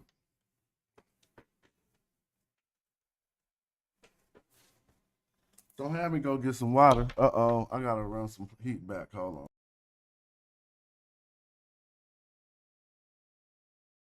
Inferred, for instance, by the very similar pottery, economy, and settlement pattern, and by the latest findings in the deserts surrounding the Egyptian Nile Valley. Gatto, 2011b, 2012a-b, 2013. The creation of the Egyptian identity was instrumental for justifying political power and had as a consequence the creation of the ancient Egyptian concept of duality. Egypt in opposition to the others, which, in a boundary region such as that of the Nile First Cataract, would have been strongly and consistently challenged, particularly during a period of important socio-political changes as the pre-dynastic. The earliest evidence of the Nakata culture, phases IA and IB, comes from the area of Abydos, and from there it moved first south and then north, south of Nakata and down till the Dhaka-Sayala region of Lower Nubia. The earliest evidence is dated to Enek, c. 3700 BCE.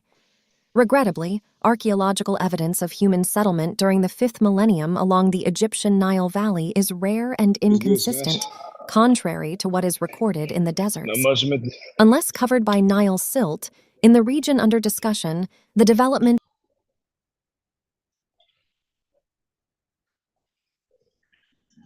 Not much. I just, I got to see the live that y'all was on yesterday, talking about Christianity. it was pretty interesting. Oh I yeah, just how far did Christianity go? I might have fell asleep or that was a long ass live. I wasn't tuned in for the whole thing, I don't think. well, I just saw my name in the title, and then I knew that they were reviewing the video, and they I didn't wasn't even. in that no with your name in it. That wasn't on my page, right? No. I was No, that I was. did click into that video, huh? Yeah, you were Yeah, on it. okay. So It what was was you going on. on? What was going on? Well, I'm just saying, like, I just find it hilarious how the majority of the points in the video they didn't even touch. They didn't even touch it. What they do is it's called a composition fallacy. They'll take a piece of something that you say that's not clear, and then they'll act as if everything that you say is wrong because of that one piece. So I just noticed that they move the goalposts a lot.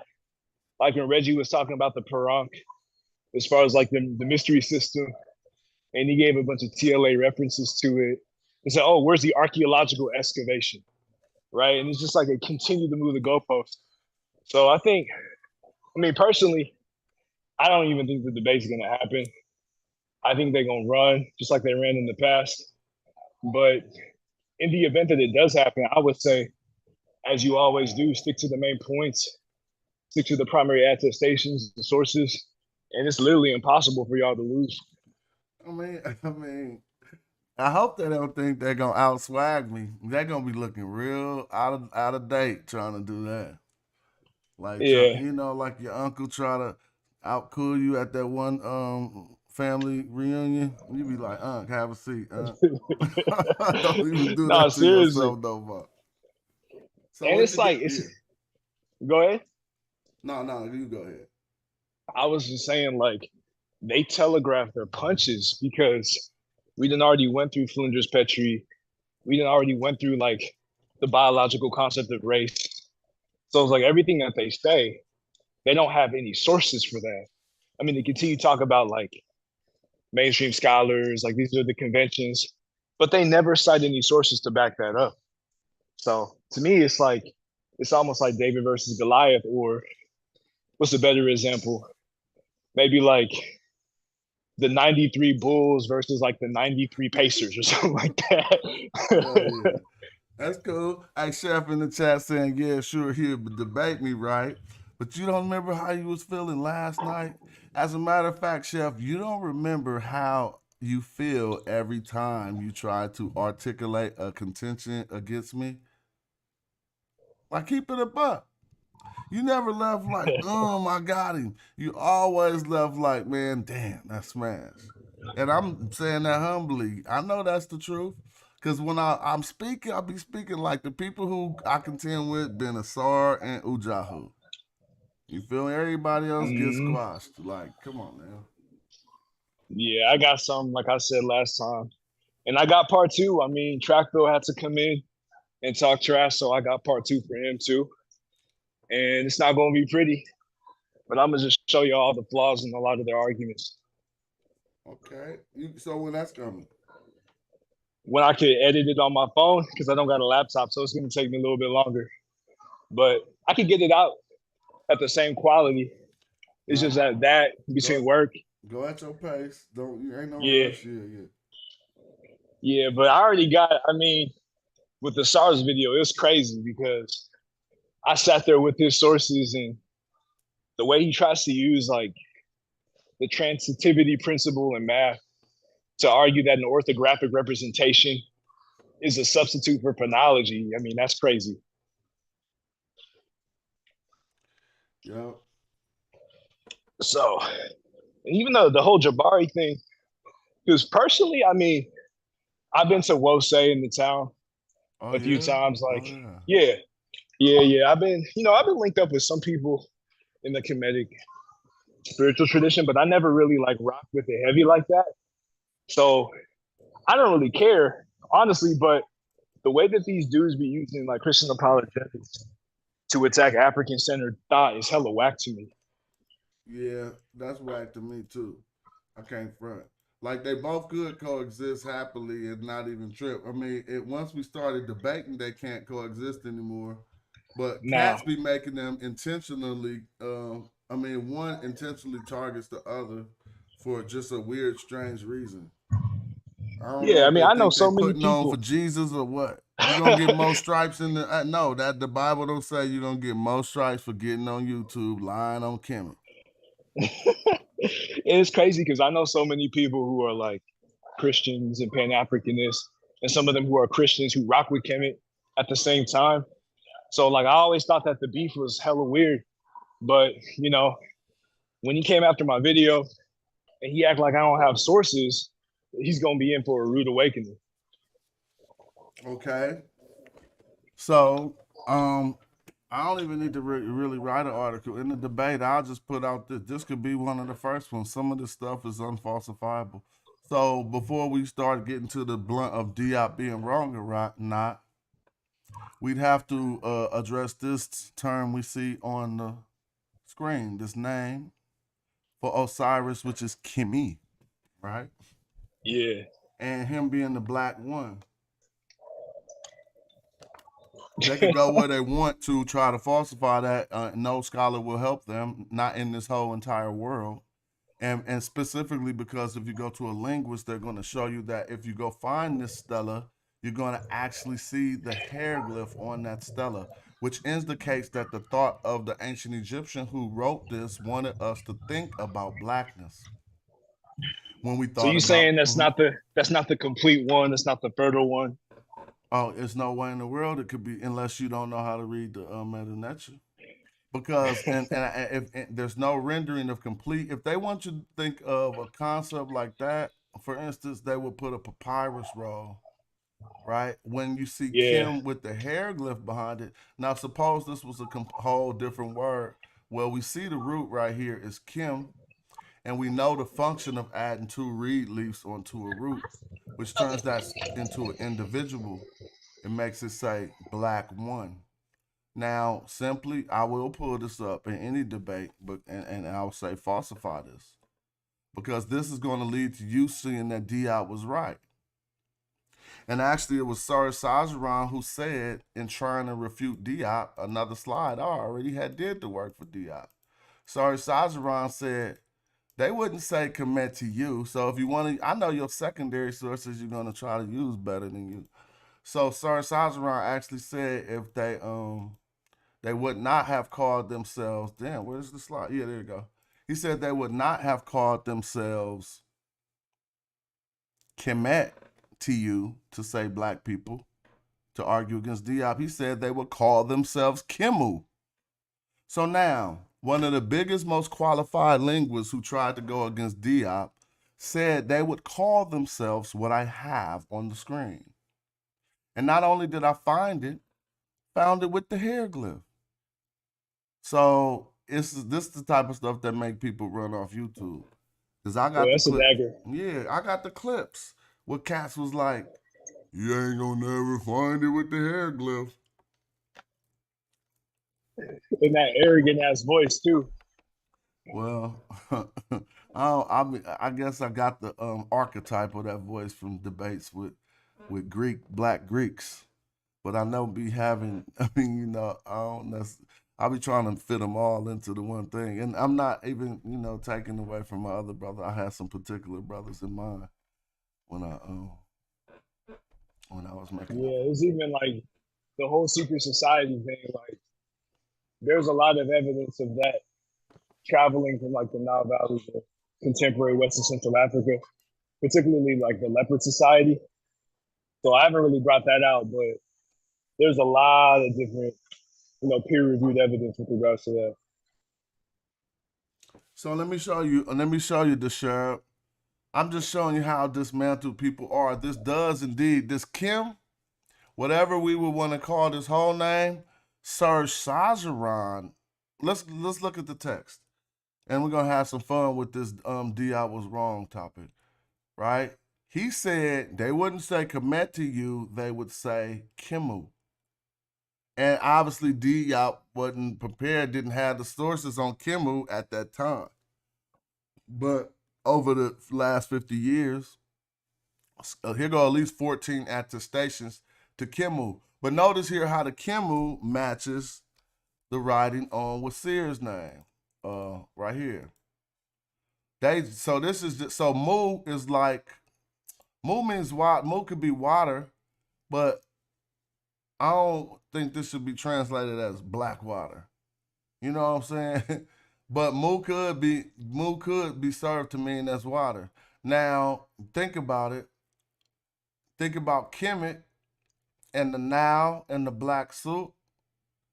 I'm saying, see, people got to think how metaphors aren't, you know, they're not always single entendre, so to speak. You know, people put multi-folds onto thought. And so I didn't hear Sir Sajaran say anything about that, and I'm going to pull that up. All he said was for the ancient Egyptians to say black people, they would say Kimu. Now here, my man said plural form of Kim. Now, I understand that, obviously, but we have to address that he put this water here. That's not how you write the plural form of Kim, and anyone who knows the language would contest me on that. So I'm not even going there. See what I'm saying? The plural form would simply be this Kim right here with an U chick behind it. It's still transliterated by the scholars Herman Rank and the TLA as Kimu, but it was Sir Sajaran who said in 1974, when he was trying to refute Professor Shikandajo, that this was the way you would say black people. Now, that would be hard to refute at the debate because it's all stone facts. But I'll have more fun than this. Oh, boy. This should be fun. You know what I want, though? Like, because I've been hearing this so much. Like, I want a list of what Shikandajo was wrong about. Because dudes always be saying that he's wrong, but they never, like, provide a list specifically of what he got wrong. We do. There are questions and there's questionable stuff, but it's not concerning this side of the work. For instance, I think they dug into some of his other work and started scrutinizing something called the two cradle theory or whatever. Now, I ain't got nothing in that conversation. I'm saying. So if Cat's gonna try to defer to that and be like, I'm gonna be like, oh, this is Ray Hagen's filibuster. Cause you know that ain't what we here to throw down about. Yeah, it's true. You feel me? I don't got nothing to say about that. I'm telling you right now. Yeah, I don't know. Tony Allen. Let's get Tony this black Allen beat thing him up. Who is that? Tony Allen from Southern University. He beat him up on that because he took the cradle and then he made it the cultural substratum using linguistics. And nobody can deny that there's an Indo-European cultural substratum, a Paleo-African cultural substratum, a Semitic in the zone of confluence. So, I mean, he beefed up the arguments. And to me, he's like the foremost scholar dealing with those domains and cradles. But the problem is that most people don't know like the modern Ethiopian tradition. So like they're not aware of like the scholars that came afterwards.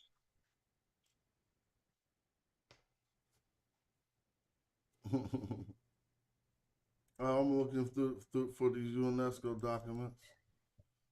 All right, here we go. I gotta skip through it, but I should open it up. Let me open it up in a different. Hold on. Who that? What's up, good guy? Peace to you. Thanks for joining the panel and helping making it be another cool show.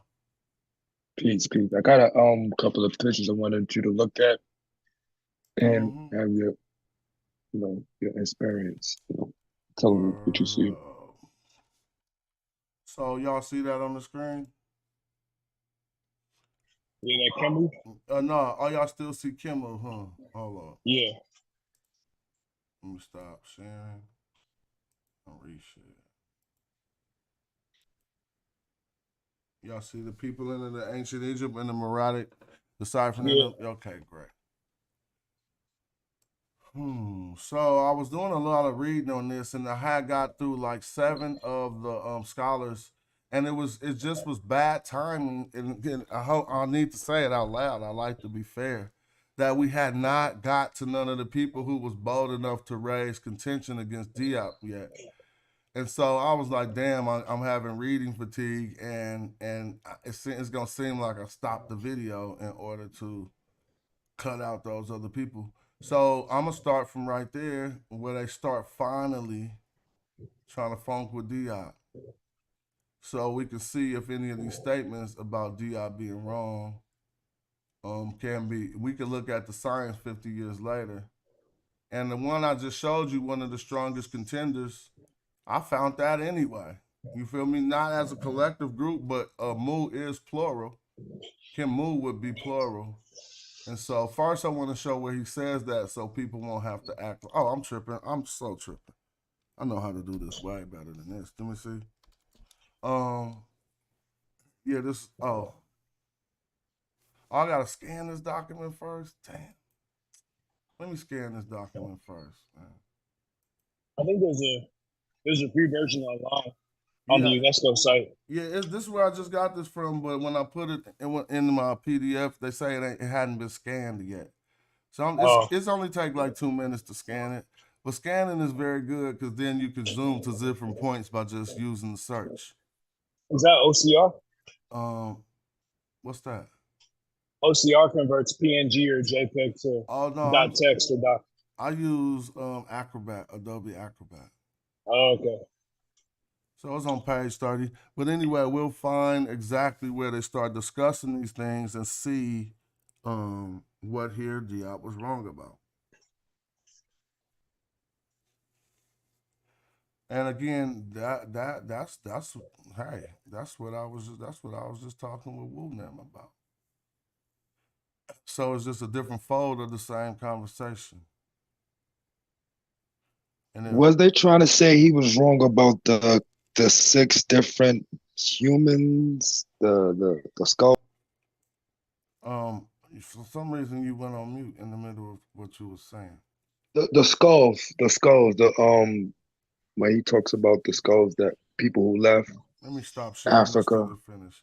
When he was talking about the skulls of the people who left Africa, who was talking about that? I think I may be wrong. I think Unc said that he was wrong about that know. That that's concept. What I'm saying. So we got to be clear. These are 2 different. If that's in his work, it didn't transpire here. Now that ain't what they was talking about. The 2 cradle theory wasn't a big debate here. If it was, that ain't nothing I'm standing behind. I'm telling you, we talking about with this knowledge because again, with this language and this linguistics, because everybody know. Do you think that's right? With the 2 cradle theory? Yeah. If you're talking about historical linguistics, it is. Okay, right? But he was talking about the development of man, it appears.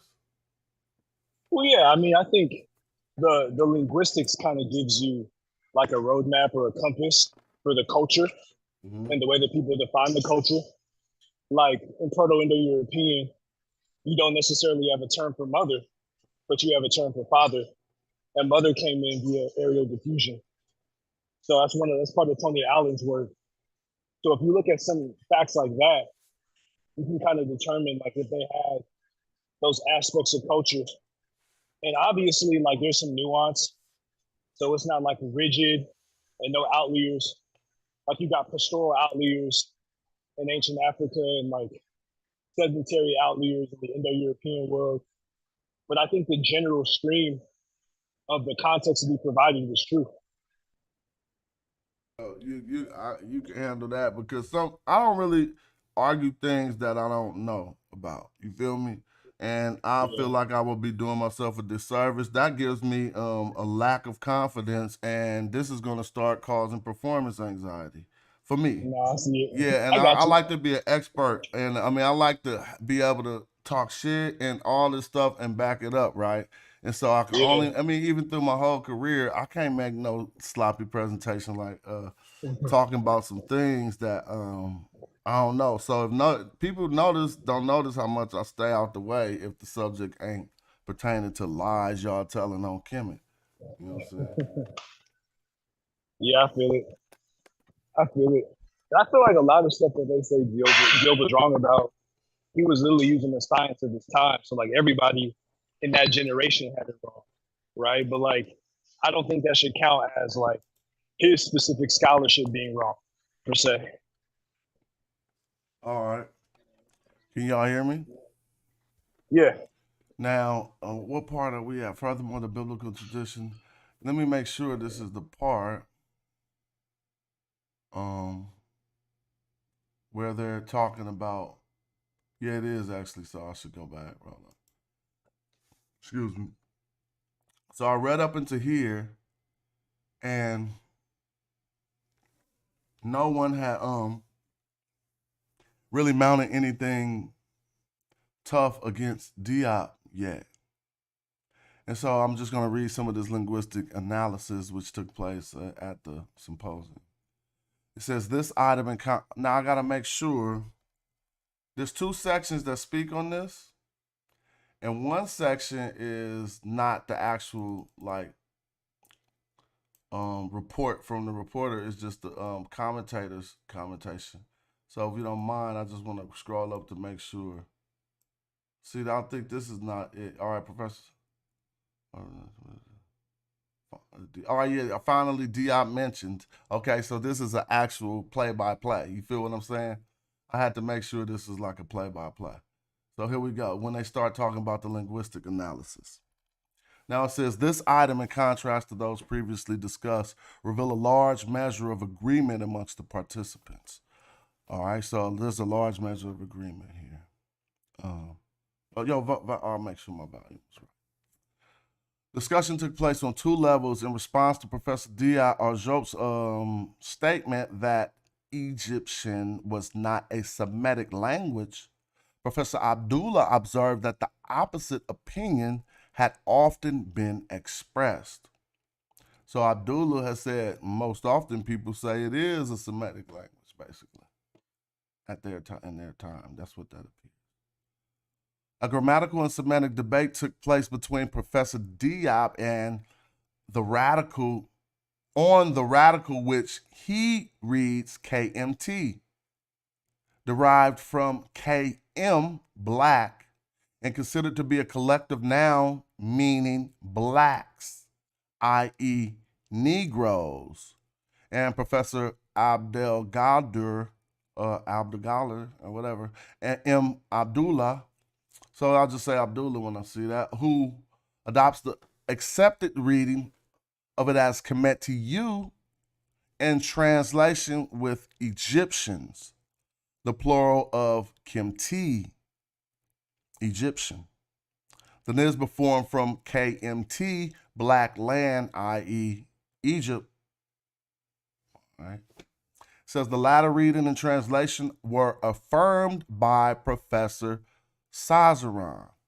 So Professor Sazaran confirmed the black land. He did not confirm the former translation to Negroes or land of the blacks. So this is when the beef about to pop. It says, Professor Abu Bark asks how frequently the form Kim-T occurred. Professor Obanga emphasized that the Egyptians did not apply the name Egypt to their country during pharaonic times. So it's starting to pop. It says, turning to wider issues, Professor Sonaran drew attention to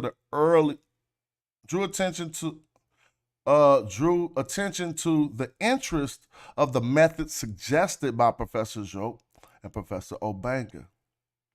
Egyptian remained a stable language for a period of at least 4,500 years. Egypt was situated at a point of convergence of outside influence, and it was to be expected that borrowings had been made from foreign languages, but the Semitic root numbering only a few hundred as compared with a total of several thousand words. The Egyptian language could not be isolated from its African context, and its origin could not be fully explained in terms of Semitic. It was thus quite normal to expect to find related languages in Africa. All right. However, the rigorous methodological approach required a difficult problem of the 5,000-year gap to be faced. This was a period separating ancient Egyptian from present-day African languages. Professor Obanga drew attention to the fact that the language which was not fixed by a written form and which developed normally might retain certain ancient forms. He had cited examples of this in his communication he had given on his first day at the symposium. All right, now, damn, because this ain't the real back and forth. So I'm seeing it because he's about to go to something else. So I'm gonna just skip right to it and continue reading from the back and forth part. That was the first one. It's later in the book. All right, here we go. Thank you. So this is what I wanted to get to. After Abdullah spoke and started talking about a skeleton didn't give evidence for skin color, you go to here. Professor Sonaran intervened in the course of a lively exchange of views on linguistic matters between Professor Abdullah and Jope, stated that the Egyptian Kim, feminine Kemet, meant black. All right. And Diop stated that the Egyptian Kim feminine meant black. The masculine plural was Kimu, and the feminine plural was Kimenet, or whatever, Kimnet. Now it says the form Kemetu could mean only two things: those of Kemet, the inhabitants of Kemet, the black country. It was a derived adjective Nisba form from the geographical term which had become a proper name. It was not necessarily felt with the original meaning. To designate black people, now, this is Sazaran, don't forget, he intervened. Sazaran intervened. Now listen, to designate black people, so I'm saying he intervened in the course of Allah's discourse on linguistic matters between Professor Abdullah and Diop, stated that Kemetu meant feminine and black, and masculine plural was Kimu, and the feminine plural was Kimnet. Now, Diop is still talking because he never switched yet. It says the form Kemetu could only mean two things: those of Kemet, inhabitants of the black country. It was derived adjective Nisba form from the geographical term which had become a proper name. It was not necessarily felt with the original meaning. So this must still be Diop. It says to designate black people, the Egyptians would have said Kemet or Kim-U, not Kemetu. Now, see, that contradicts what Diop was saying, and so this got to be Sazaran. I want to hear from y'all right now, if y'all don't mind, if anybody was following what I was reading. Yeah, I mean, to me, like he's going into like the logic behind Paleo-African or Negro-Egyptian, and basically dealing with it in the classical form. And like this whole text basically determines whether or not it's valid to compare Metrem and Kimi or the ancient Egyptian language to modern African languages. Okay, so yeah, I don't know why dude didn't. Dude, the writer just want me to pick up on the fact that this is Sazaran saying this because he said Sazaran interjected, right? But he never said what his intervention was between this conversation. And so Diop laid out his stance here. Now let's look at Diop already says what Kim U means right here. We already see KMU. He said the masculine plural was Kimu. So this contradiction right here is coming from Sazaran because it contradicts everything Diop is saying. So this is when the beef started. It says to designate black people, the Egyptians would have said Kemet or Kim-U, not Kemet-you. In this case, I don't know, this might still be joke, but whatever the case. But next, Obenga is about to come in. And since this, when I read this before, they always tell you who coming in, I would have to say that this is still Diop saying this. Even though it seems to contradict this, dog. Look, let's read this. The form commit to you, right, could mean only two things, those of Kemet and the inhabitants of Kemet, the black country. Now come to this. It says to designate black people. Okay, I see. He just addressed, this is still Diop just getting it in. So I still didn't get to what I was looking for. But right there, he said Kimu and not commit to you. If y'all ain't seeing it, I see that right now. But I don't want to get too caught up. Didn't he say that about the Egyptian? So I'm just going back. Diop made multiple. I mean, it seems two arguments is being mounted. Because look, it says right here. It says the grammatical and Semitic debate took place between Professor Job on a radical, which he reads KMT, derived from KM, black, and considered to be a collective noun. So he talking about just KMT right here. Now watch this. Considered to be a collective noun, meaning blacks, i.e. Negroes. And Professor Abdullah, who adopts the accepted reading of it as commit to you, okay? So now I see why we talking about two different terms at once. Because the next professor said that same Kemet can be read as commit to you. I got to show y'all it in the glyphs so people can understand what we really talking about, because it's easier to see when you see it in the glyphs. Because basically, go ahead, go right ahead. Thank you. I'm kind of confused when they say Egyptian and black. Are they saying the same people? I would have to look back at that when we get to it. What did they say about Egyptian and black? If you look at it, it says, in the parentheses, black, i.e. Negro, and then it says Egyptian. Are they differentiating Egyptian from Negro? That's my question. Oh, so where we see this?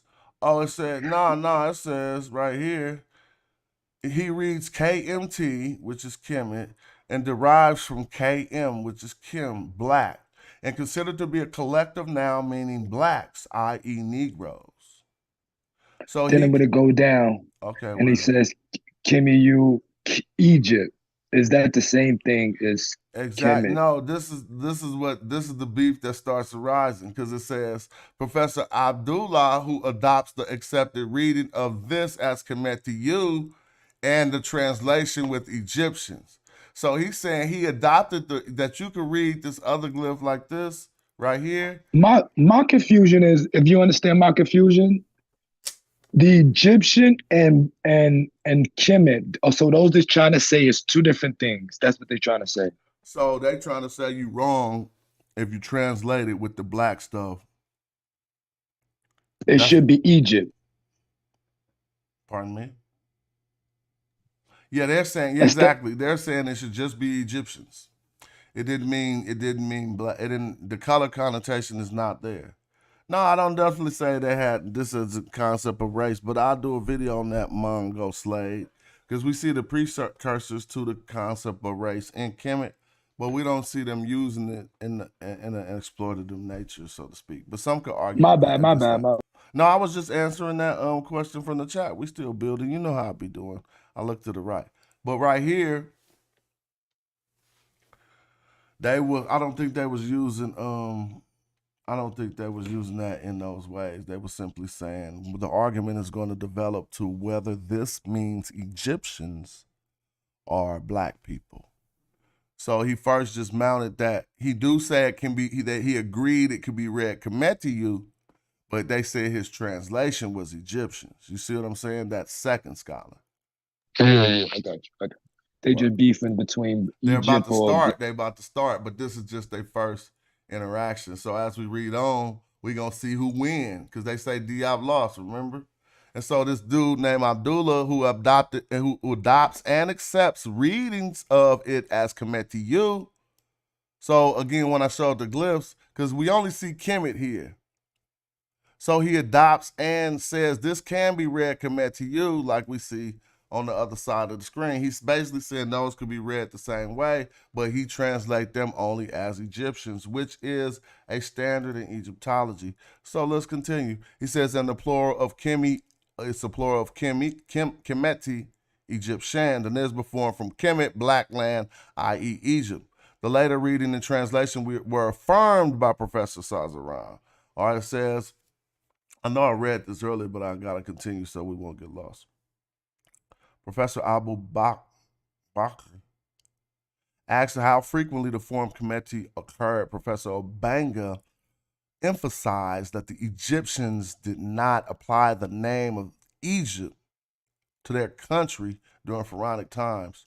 Turning to wider interest, Professor Sanaran drew attention to the interest of the method suggested by Professor Jope and Obanga.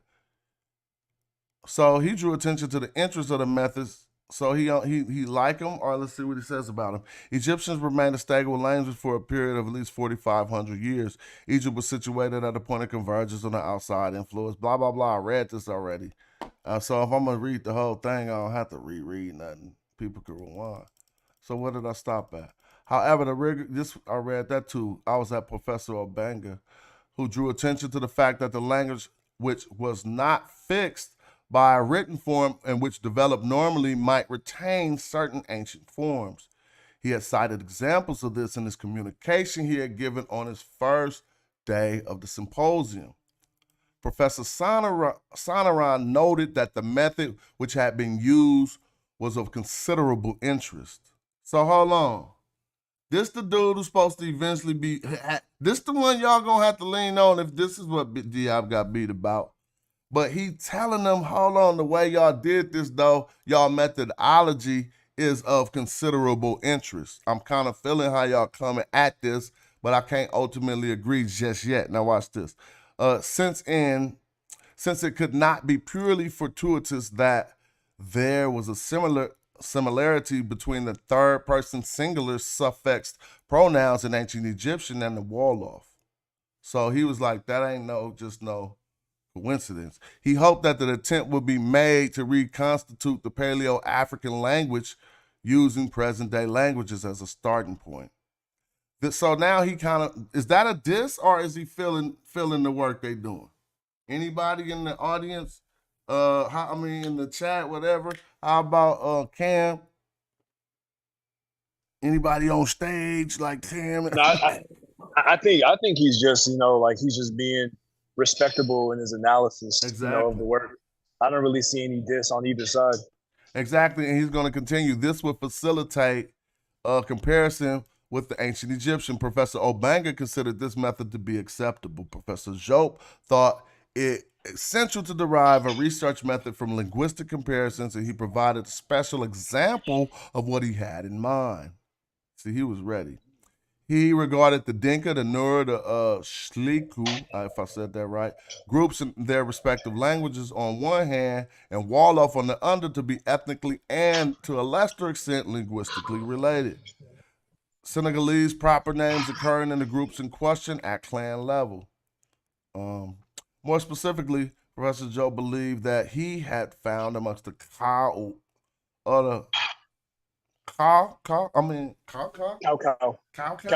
Where they at? In the Nubian Hills. Okay. Cow. He had found amongst the cow in the Nubian Hills the clearest link between the ancient Egyptians and Wolof. That's interesting.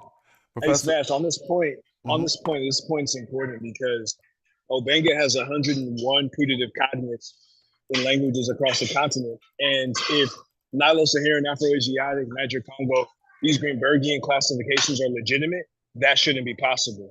So what Obenga's analysis is showing is that the conventional mass comparison-based classifications of languages is invalid, and we need a more scientific approach based upon historical linguistics. Interesting. So, from what you heard, has it been determined to this point he was wrong about this stuff though? Like, have they taken away these wall-off connections? Some could tell Oh, me. no, absolutely not. Absolutely not.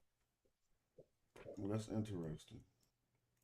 And his follow-up text in 81, and he had another one in 2002, like further confirmed those linguistic connections.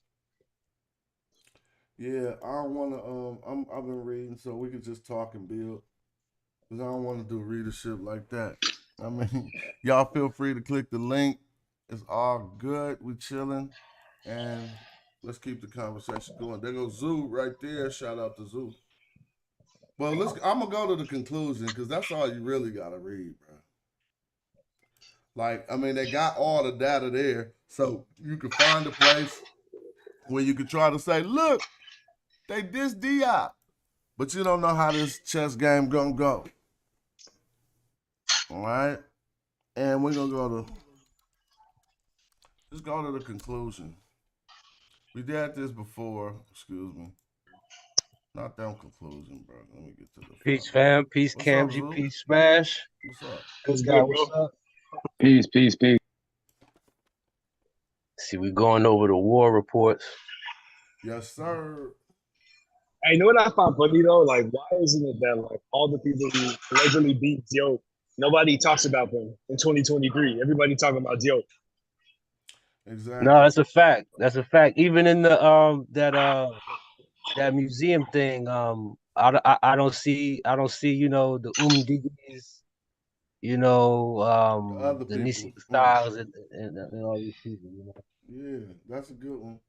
Good question. You know what I'm saying?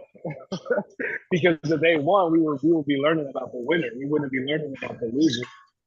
But you know, that's also what people not getting. Also, the other side of this is that African people of African descent globally are on the rise. You know what I'm saying? So yeah. they're kind of trying to use their foresight. You see what I'm saying? Yeah. And position themselves in the best way possible.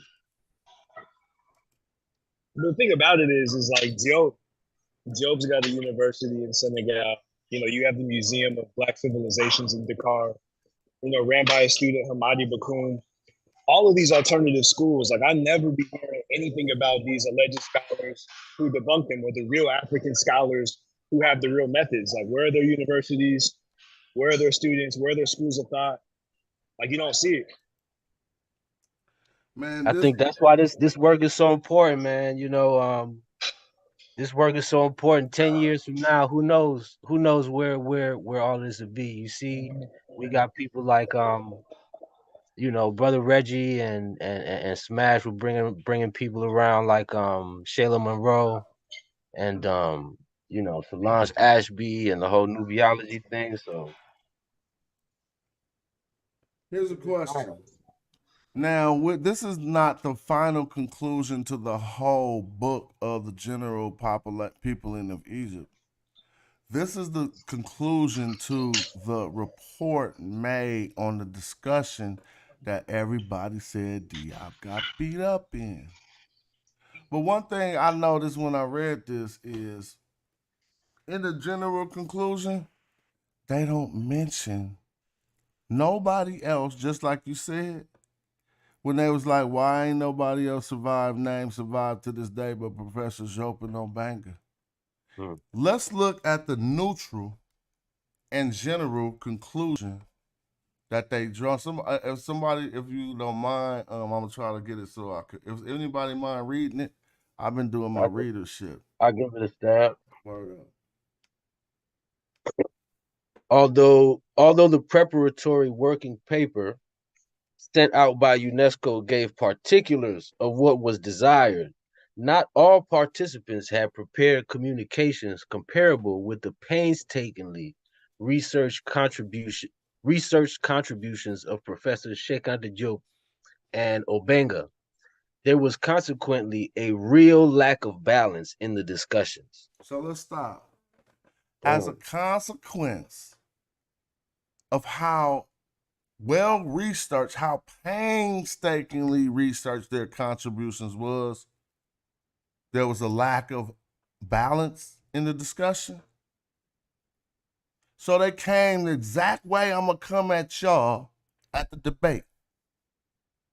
Because I'm going to bring this painstakingly researched contributions. Right. And it's going to be, consequently, there is going to be a real lack of balance in the discussion. But am I going to lose if that happened? So how did he lose? If somebody go right after the debate, that man, although whoever told him what to do, told him the topic, it says the prepared communications comparable with the pain. Not all participants had prepared communications comparable with the painstakingly researched contributions of Professor Sheikh Anta Diop. And you know what's crazy, Smash? Diop got a video. I think it's in his Niamey conference. He on there talking, man. He like, I gave them 2.5 years to prepare. You know what I mean? Like they had time to really prepare and bring whatever they needed to bring. But two against 7, 8 scholars of the international scientific community. Come on, man. Oh, it was so many. I think it was 31 in total at the convention. Right. So think about that.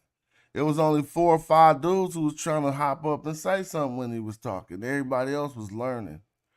I got a part, if you read the actual symposium, you could get the part where dude asked him for the sources on the Greeks calling Egyptians black.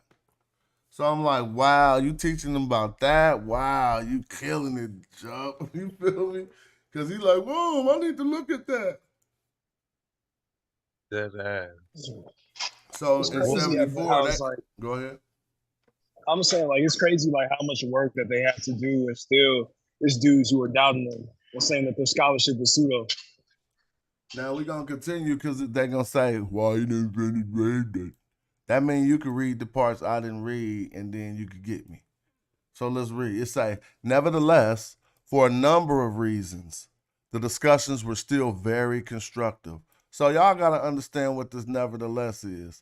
Even though Diop and Obenga came with too much homework that overwhelmed everybody to the point that there was a real lack in balance, nevertheless, for a number of reasons, the discussions were very constructive. In many cases, they clearly showed the importance of exchanging new scientific information.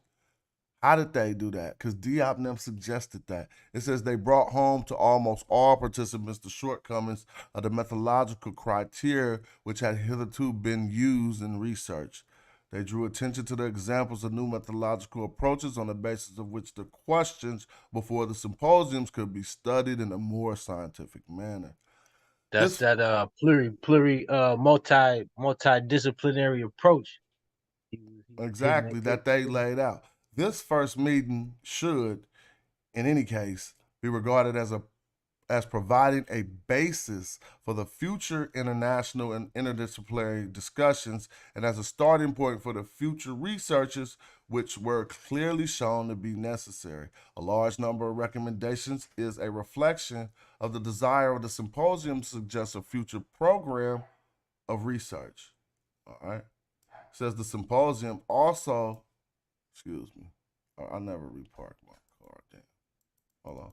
The symposium also enables specialists who had never previously had the opportunity of comparing and contrasting their point of view to discover other approaches to problems, other sources of information, and other lines of research so basically, y'all see, I'm gonna finish reading other lines of research than those to which they were accustomed. From this point of view, the symposium undeniably prove constructive. So all you really got was Diop and them brought so much goddamn work that everybody else need to step their game up. That's all they said. Didn't speak on not one other person at the symposium in the conclusion. I wouldn't call that a loss. If I go to a conference and speak with 31 scholars, right? And then in the conclusion, they only mention me and my mans, we going to have drinks after that. Like, man, we're going to the bar. Didn't Diop break groundbreaking technology to the information to that symposium? Yeah, so all of the stuff that they recommended that they started doing was the overwhelming painstaking research contributions that Diop brought and suggested and put in front of their face. They didn't know somebody was going to bring a magnifying glass and a microscope. Diop brought a microscope and put samples in their face. Chemist. You feel me? Diop brought a microscope and put the samples in their face and said, take a look. Look at the melanin. They was like, hold up, we thought we was just about to talk about linguistics. So it's opposite from Pale Down Man had been out for 40 years and had to be rechanged and all that. They did the opposite thing, though. I just want to see where he lost that, because maybe I'm tripping. I might be tripping. I don't think people understand the concept of black people changing science and they saying that they lost. I don't understand that. Well, you want to see how funnier it gets? Because the first document I was reading the other day started in 1973. The symposium had it happen in 1974. But if we really know to understand the Cairo symposiums, why they started hosting them, it was to come up with a new general history of Africa. All right. And so if I take us into some of these other documents we got that explain the symposium that we should know before we even want to talk about it, that dude's going to kind of go speed learn. Well, I really wouldn't be talking about it. I want to waste some of your time. I wouldn't talk about them if, in course, I'm not talking to y'all. I'm talking to the opponents when I said waste some of the time. I'm thinking I wouldn't have really been talking about no sources that it could be used against me. It's something I want you to go see how much of a black hole you in, right? So let me show you what I mean. When we pull up this other attestation. And feel free to hit the link, make the show pop. Stop tripping, man. Let me see. I was in my downloads, excuse me. But feel free to get it in if y'all. I think I gotta open up this. Man, they definitely you can't say he just lost, man. You know what I mean? That's really trying to put a banner on Diop. You know what I mean? And it's like, it's like Zoo. It's like Diop got 500 yards and 6 touchdowns and 1 interception. They take that interception and they say he lost. Oh yeah, right. And he didn't even get no interception because watch this. He got a touchdown and won the game. Because the whole selection, these are all the, now this is the final report. See? We had the preliminary report we read on the other day. This happened in 1973. They held the symposium, and here's the final report we have here. And so, and they giving us this, it says Paris, June, blah, blah, blah. So the symposium was held in 2 stages. The first took place from 28th to the 31st of January 1974 and concerned the people in the ancient Egypt. Now here go everybody, bro. Come on, bro. This ain't no saving for the debate. I'm gonna hit y'all with movies. Y'all gonna be mad. Y'all gonna be like, whoa. He went and got Stuart Tyson Smith. I'm just playing. But this is a list, right? The participants who were as follows. So Sudan, Egypt, France, Malta, France, Senegal, that's Joe. Sudan was Abdullah. So notice that Abdullah had disagreed, and he from the Sudan. And he was one of the people who disagreed with Professor Joe. But let's look. Arab Republic was Gaba. He didn't really say nothing. Hibachi was from the Arab Republic of Egypt. Finland. United States was, she was there? Jacquette. I don't remember her saying nothing at that part. She probably was outclassed. Arab Republic, Hussein, he didn't say nothing in that part. Kaiser was silent. Lusant, the debate was between Lusant from France right here. What does that say? Lecant? Leclant. Yeah, Leclant. All right, thank you. And who didn't? I don't think Mokar spoke up. Maybe just a little bit. Obanga. Well, I skipped over Notary because he didn't speak up. El Notary. I don't remember his name in the debate at all. Obanga spoke up, and Soderon spoke up, and Save Soberberg spoke up, and Shinny spoke up. So now it was between.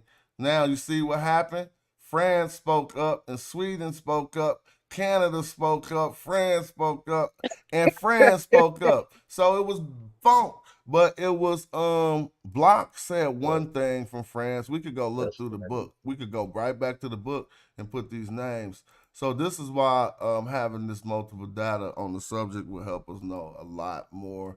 And so the people they see they already messed up. This ain't my first time looking at this.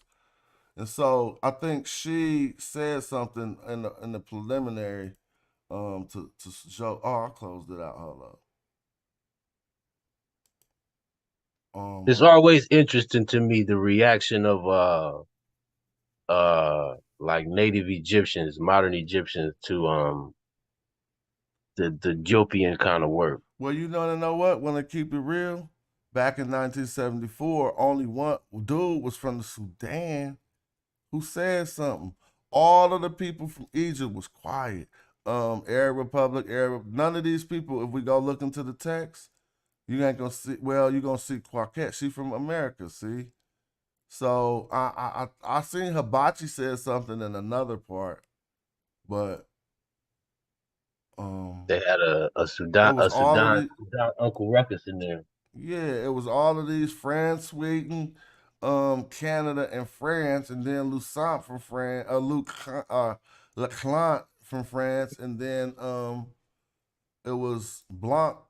I don't want to give her a negative charge. I think she actually agreed. Oh, and I need to remember De Bono, if y'all don't remember, from Malta, was saying that they need to listen to Diop a little bit. If people don't believe me, we could just put these names right here and look. Right, is it me or these guys also agree with Chief X? Which ones?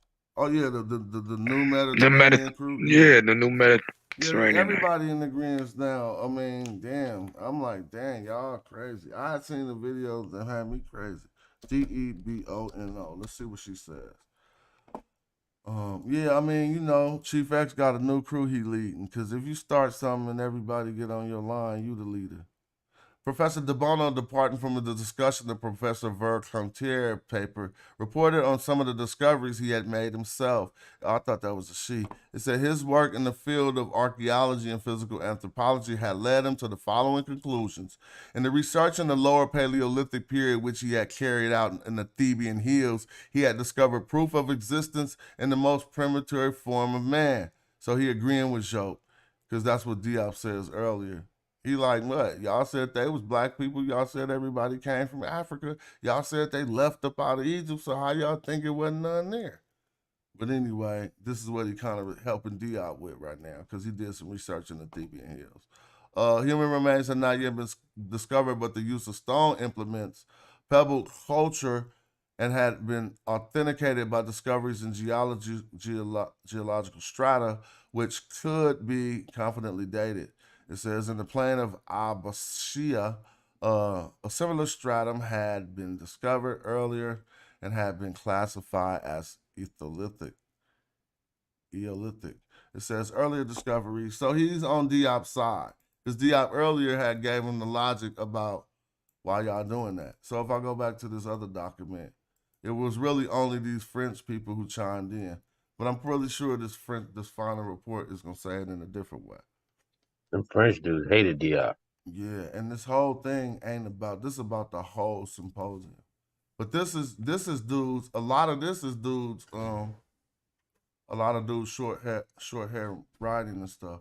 So she was the one, Miss Blanc, when we wanted to look up. Finally, Miss Blanc emphasized that the new methodological approach, which she advocates, highlighted the importance of geographical and ecological factors. While in the north, the Egyptian sector of the valley, conditions favored settlement of populations. In the south, they were conclusive. It says, to the contrary, to the nomadic way of life between the 3rd and and 10th parallels, and a semi-nomadic way of life to the south of the 10th parallel. The importance of the nomadic element in the history of the people in the Nile Valley still had to be studied and assessed. But if y'all go look at them parallels, they all way below Egypt. So she was going in on their ass from the parallel level. Like, man, and we see why the people, well, I ain't gonna go there. Now, here go That's other that dude. skin map. Basically, yeah. In any event, Professor Save Soderbergh thought that it was impossible to base the study of people in the Egypt in ancient time or any other similar study on racial distinctions, okay? So when we get to the end of everything, this is the thing that people hinge on now and say that since they couldn't beat Diop, they said, look, man, they ain't not black, not white, they just Egyptians. They just Egyptian. And if y'all think that's right, that's crazy, because I got a question. Who ruled the 25th dynasty? Right. The Black Pharaohs. Y'all always say it. So y'all espousing a contradiction and using this social construct only to your advantage to discredit some people. But when you say who the 25th dynasty was, you say that was the Nubian Black Pharaohs. Ain't that? Nope, you can't say that about them either. Exactly. The Nubian excavations were a result of the effort to save the largest possible number of remains before the flood and in the area, blah, blah, blah. That was that stuff. I'm just going to skip through. We was, and we just building, because I was just trying to reread, and maybe he got beat up. But the first time I read it, so here we go. So again, this is the report afterward. It's all kind of good stuff on this. Now, this is where I said Diop taught them about that. So let's talk about this. It says Professor Job went on to speak of the evidence provided by ancient written sources, pointing out that the Greek and Latin sources describe the Egyptians as Negroes. He referred to the testimony of, now this is the list that every archer needs to screenshot. I'm saying it for myself, too.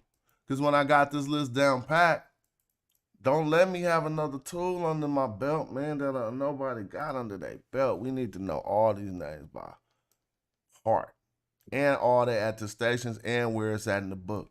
The first one hopped that hurdle was a boss. I'm going to do it overnight because I need to be the leader.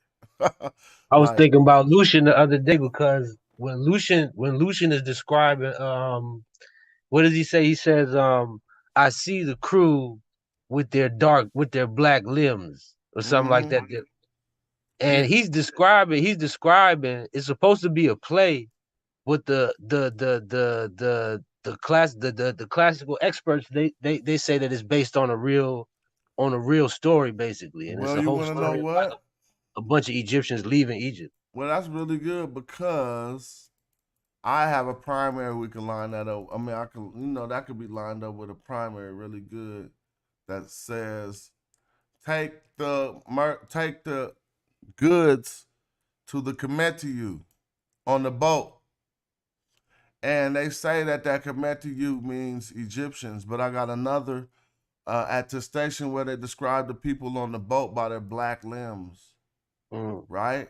And so now that's 3 attestations where we got people on the boat being called something about black. You feel what I'm saying? And so that'll be, even if they're going through our history, but it's still the same area and culture.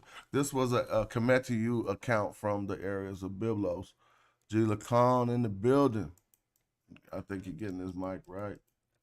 Facts. We gotta parse that out one day, man. Well, it says Herodotus, Aristotle, Lucian, Apollodorus, right? I mean, if you got, I'm gonna have all these back to back in the presentation. I'm gonna start right now and do it live. Forget it. I'm gonna copy all these names and see where they all said they was black right now. I already got Herodotus and a few of these, but he went further.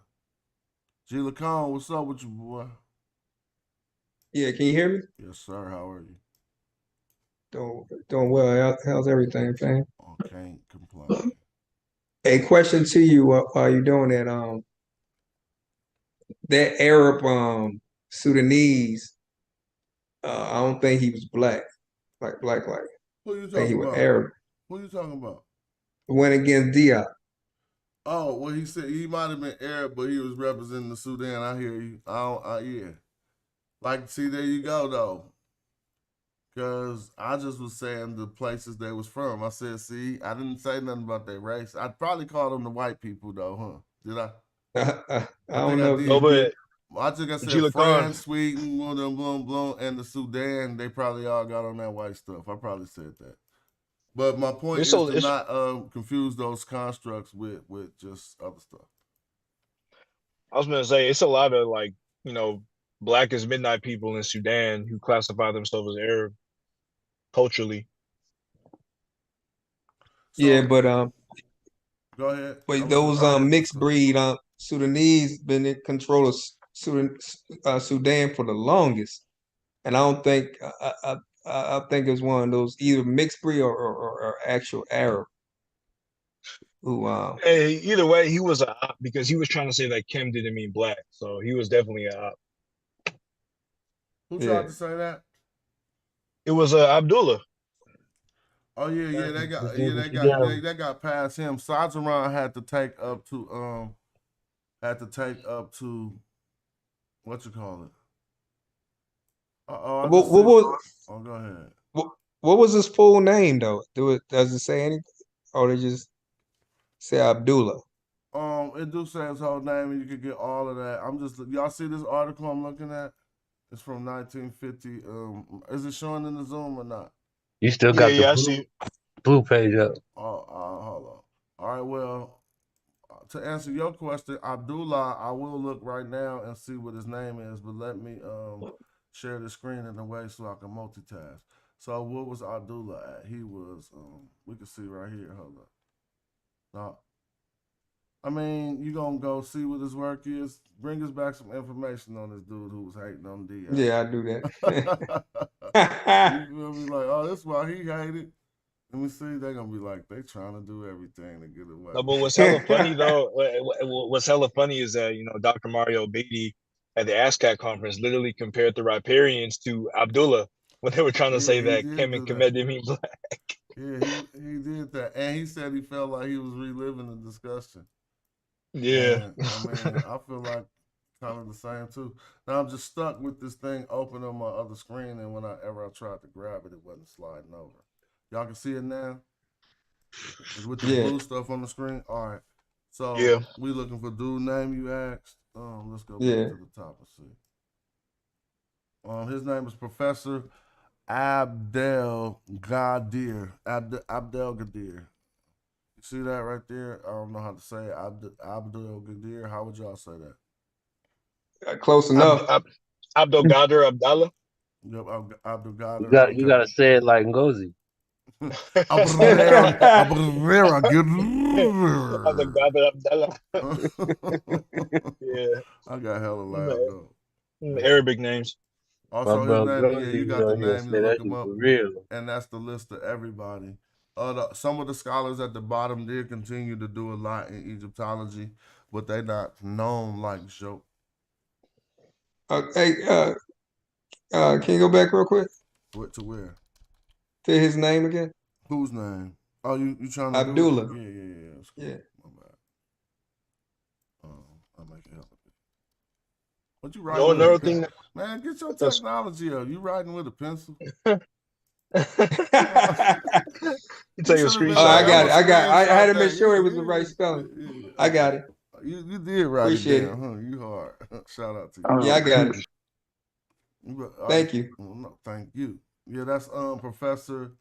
So y'all just tell me how to say it. I'll be cool. Abdel Gadir. Abdel Gadir. Yeah. Right. I think his first name is Muhammad or something like that. Okay, cool. Well, I think it's another Muhammad when we come down here. Actually, let's look through the list. Is that the same Muhammad? It's like, oh yeah, you might be right because they was addressing somebody by Muhammad in the document, Muhammad. but nobody. That's that M. So yeah, so that's him. And when you read it, they call him Muhammad sometimes. Oh, okay. But I would say that for people who say he got beat, like Abdallah was the strongest contention against Diop, and he got washed. Yeah, he got washed. This dude right here came in to help Diop, and he disagreed with Diop. But he was like, y'all little argument is pseudo. Let me end that real quick. He like, Kim definitely mean black. I'm the linguist here. I mean, here was him and the two linguists was really him and Obanga. Obanga literally said that if you don't answer this, we shutting down the whole conference.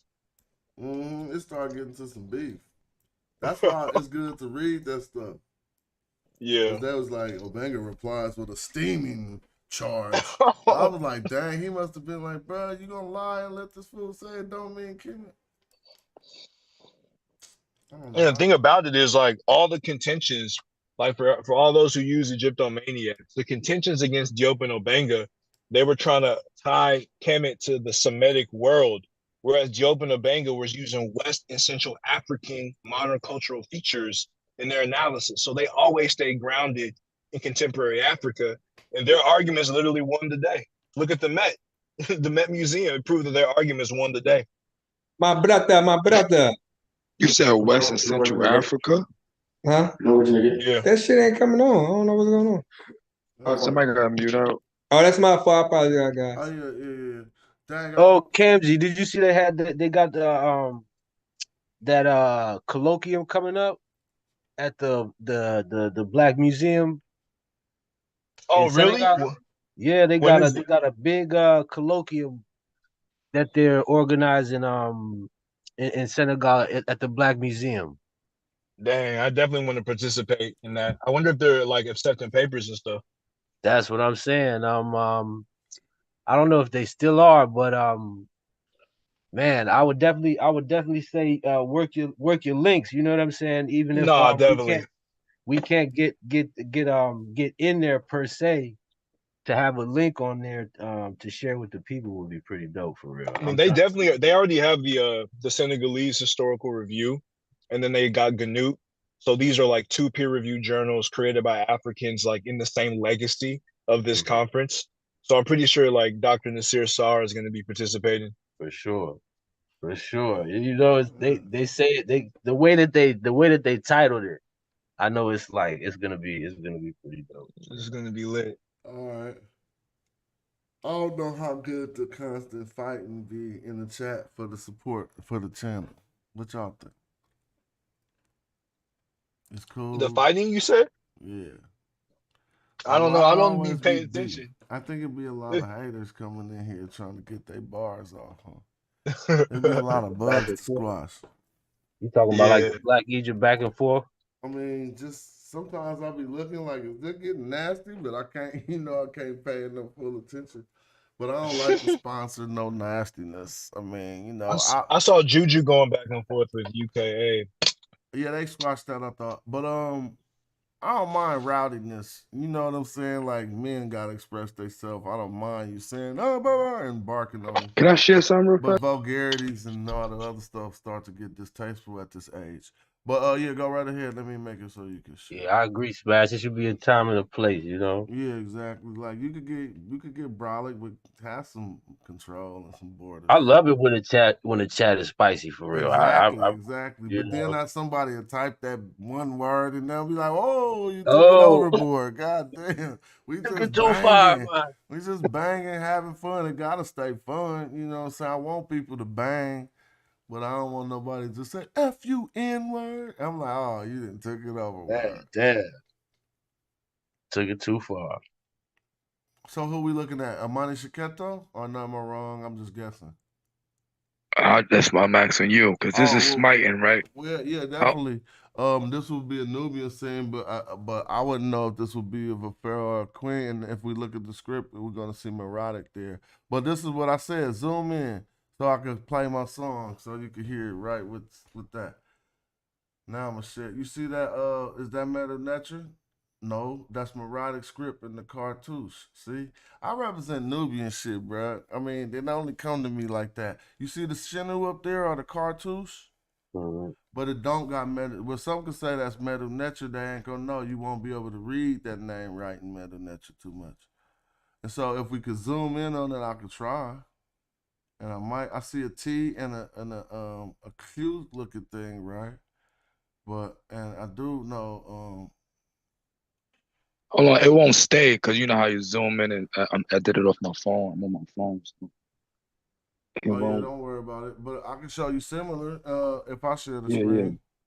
I'm doing a whole series on Nubian So remember that queens. list you was trying to make about where everything come from the um kingship, Mm. like smiting and all that. Yeah, that all come from the south, but and it went back to the south. But let me ask you a question.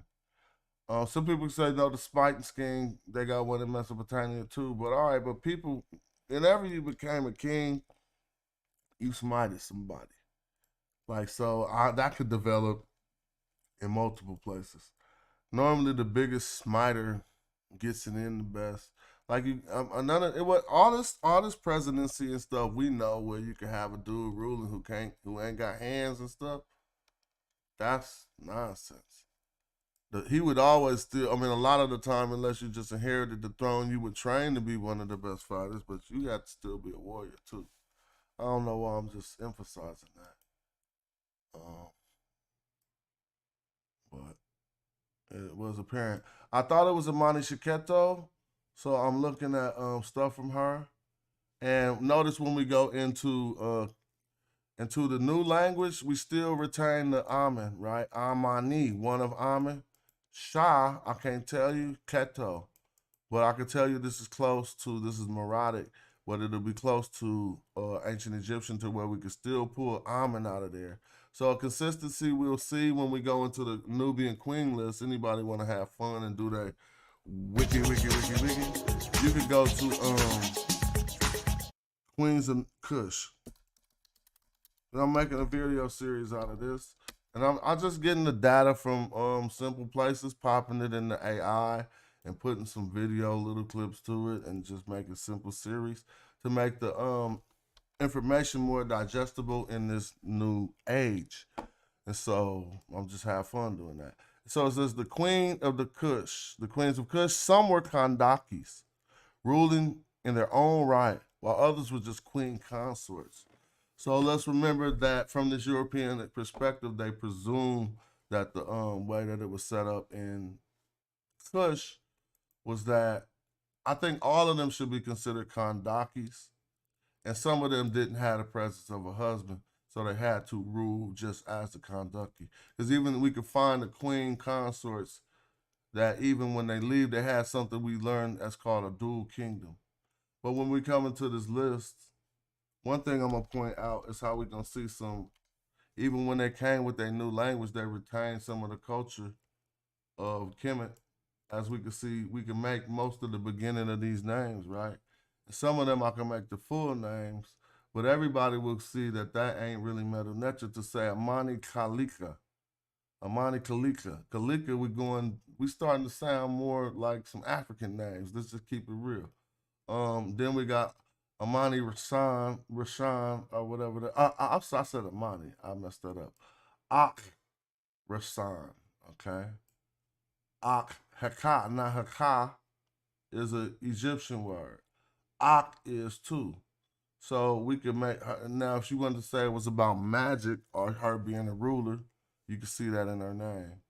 But I ain't gonna stay on this too long. I just wanted to point out how we got Amani Kalika, we got Amani Katashan, Katashan or whatever, Amani Imali, Imael. Now this is really funny because we start to see these L's pop up, right? Even in Nubia. And in the ancient Egyptian language, they were supposed to be no, that was like a long thing. But we got Amani, M-I-L or whatever. Amani, all we should look at is all these Amanis. Amani Renez, we can, and she was prominent coming after, right? After, what's her name? Cleopatra. And putting it down. But look, Amani Renez. We know the Ren is a name in ancient Egyptian. S, just say her or she, hers. Amani Renez, Amen, one of Amen is her name. Amani Renez was the queen of Nubia after Cleopatra. So if I'm correct, let's look and see. Roman expansion, yeah, she killed them. Yeah, she did work. on That's Julius a Caesar. beautiful name too, Yeah, I man. know that's a dope ass name, Amani Renez. Now look, why they got that there? Look at that gold chain, that Nubian, that Noop. But they say this is a part of the series on the Kushite rulers, so they really did this wrong. Kushites, this ain't their symbol. Don't let them mess us up. That's the symbol of the people who live north of the Kushites. But this is just wiki. They should have I put. think I got something for that Lion King thing you was showing the other day. Oh, that was pretty fun to do. I know this looked weird to some people, but eventually they was gonna watch the video and see that it panned out. I know there's plenty of Lion Kings in Africa, but we found a lion and a scorpion in the same region, and that's kind of crazy, right? So a lot of these names I can make, and some of them I can't. But you want to know something? Something I did find in multiple sources, and you can all anybody watching out there in YouTube world that like the information and y'all be using this information to beat people up, feel free to use my slides, use my whatever, bro. Spread the info, get it popping. Even if I'm talking about, even if you right here on my show, I don't even care. Don't let them clowns breathe like that. Like if we know where to shut them up, then use it. I'm not over here with no, ain't no please. Put it right in their face. Now, if you go out there and monetize, you crazy, but you know. Batahilia. Her name was Batahilia. I kind of remember I kind of remember her. Yeah, I know why I remember her. Batahalia. Batahalia. How y'all like that name? That's kind of beautiful too. Batahalia. How would y'all say that, Batahalia? Facts. Man, these sisters was beautiful, bro. Batahalia. Batahalia Okay. was the wife of and the sister of the Nubian king Hersiotep. They don't understand that, but we'll talk about it. They really have these names that you call your wife, and they tried to act like that was something else, but I did a whole discussion on that. For instance, to give examples, the son of the king, the Sanisud, is that really mean the viceroy of Kush.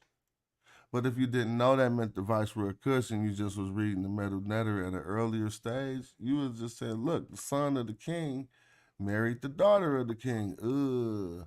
But actually, Hey, Smash. yes. Yeah, I put it in the back chat. What's that? Well, I think, yeah, he looked like he's a black Sudanese Oh, that guy. yeah. I just looked him up just now. Oh yeah, we're gonna look at him. Shout out to that.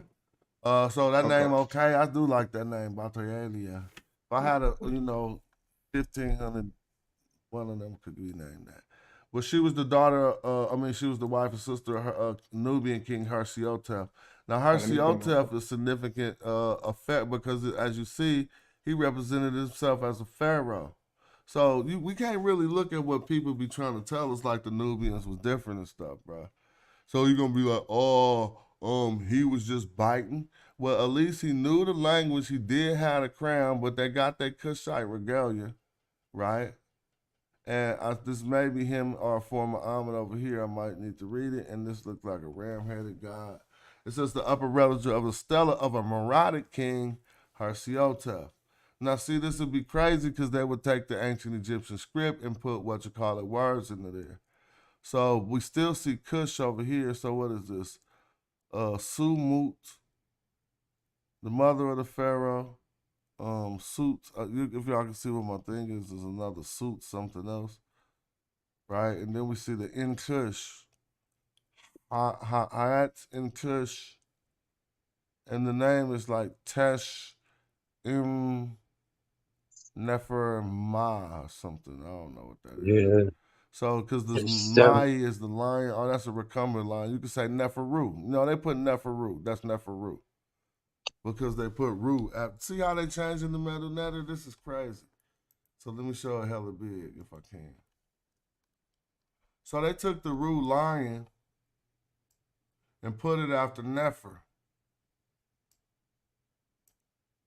Now some can say that don't say Neferu. Right here, Nefer, and then we got a Ru lion. So her name is got something to do with Neferu. And they use the metal netter, did it different. And when they get tired of doing this because they see the white boys can read it, then they come up with the melodic script. No, I'm serious. I have to prove. I could prove that. I could prove that in the instance to where correspondences, like first we got a long time ago interception by the Hyksos sending something way down the Kush. It got intercepted by the Nubians. Now when Cleopatra lost Kemet like that, I mean she really didn't have Kemet. She was from the Greek line, but the Romans was taking it from them. Every other person in history would go south and then go south more. Cleopatra went to Syria and just left a big wide ass opening.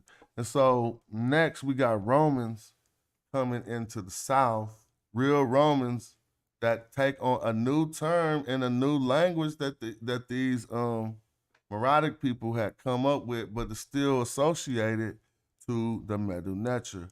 So when we looked at Solange, this is why people couldn't understand this at this station right here. When we go to Solange Aspie and we look at, are y'all following when I go to different pages? Yeah. Okay. Hold on. Are you trying to say? I'm trying to follow what you're saying. Mm-hmm. So you're saying that when the Romans came in, they came with a new metal netter?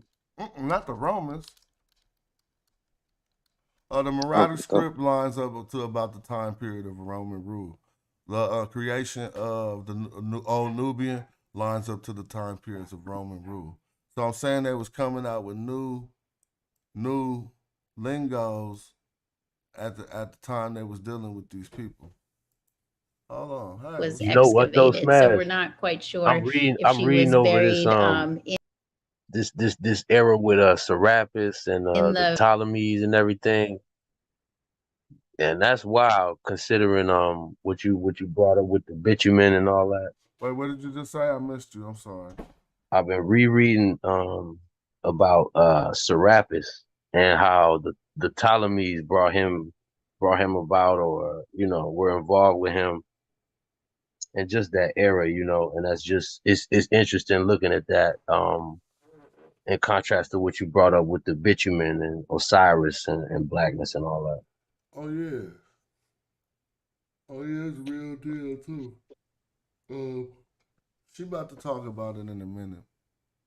All right, y'all. I'm about to dip. I'm about to watch in from the chat. All right, thanks for tapping in. I think I'm gonna make this so short too in a minute.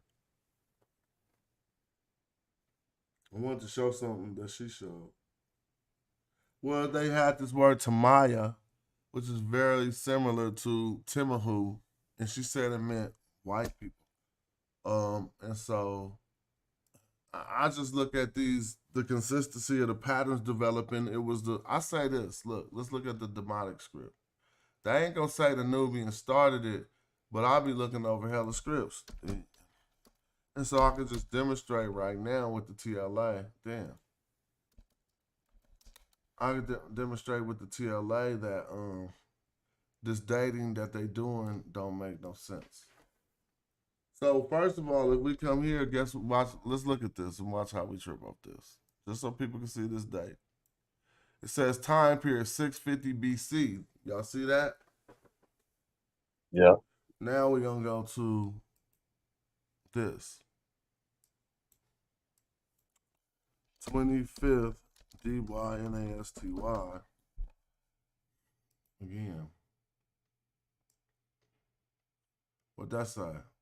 They say 6 years before. See how they do this? So they think they got this down like this. That the Demotic script supposedly comes out 6 years after the reign of the last Nubian pharaoh. So let me ask y'all something. Am I being suspicious, or is this close enough to raise an inquiry? 6 years, like if they had something to do with it or not. So it was close enough for me to raise my inquiry. Like, y'all think y'all got these dates down like that they left, and 6 years later the script come up.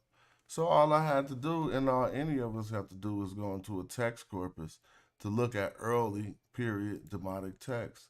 And the way we do it is to just go into the TLA, right? But when we're searching, we're going to probably search for a really common ancient Egyptian term that should pop up on, that was consistent throughout time. So what I'm going to change here, instead of going list of lemmas in Egyptian, now I'll go to Demotic. And it'll be easily demonstrated if I could think of a demonstration word.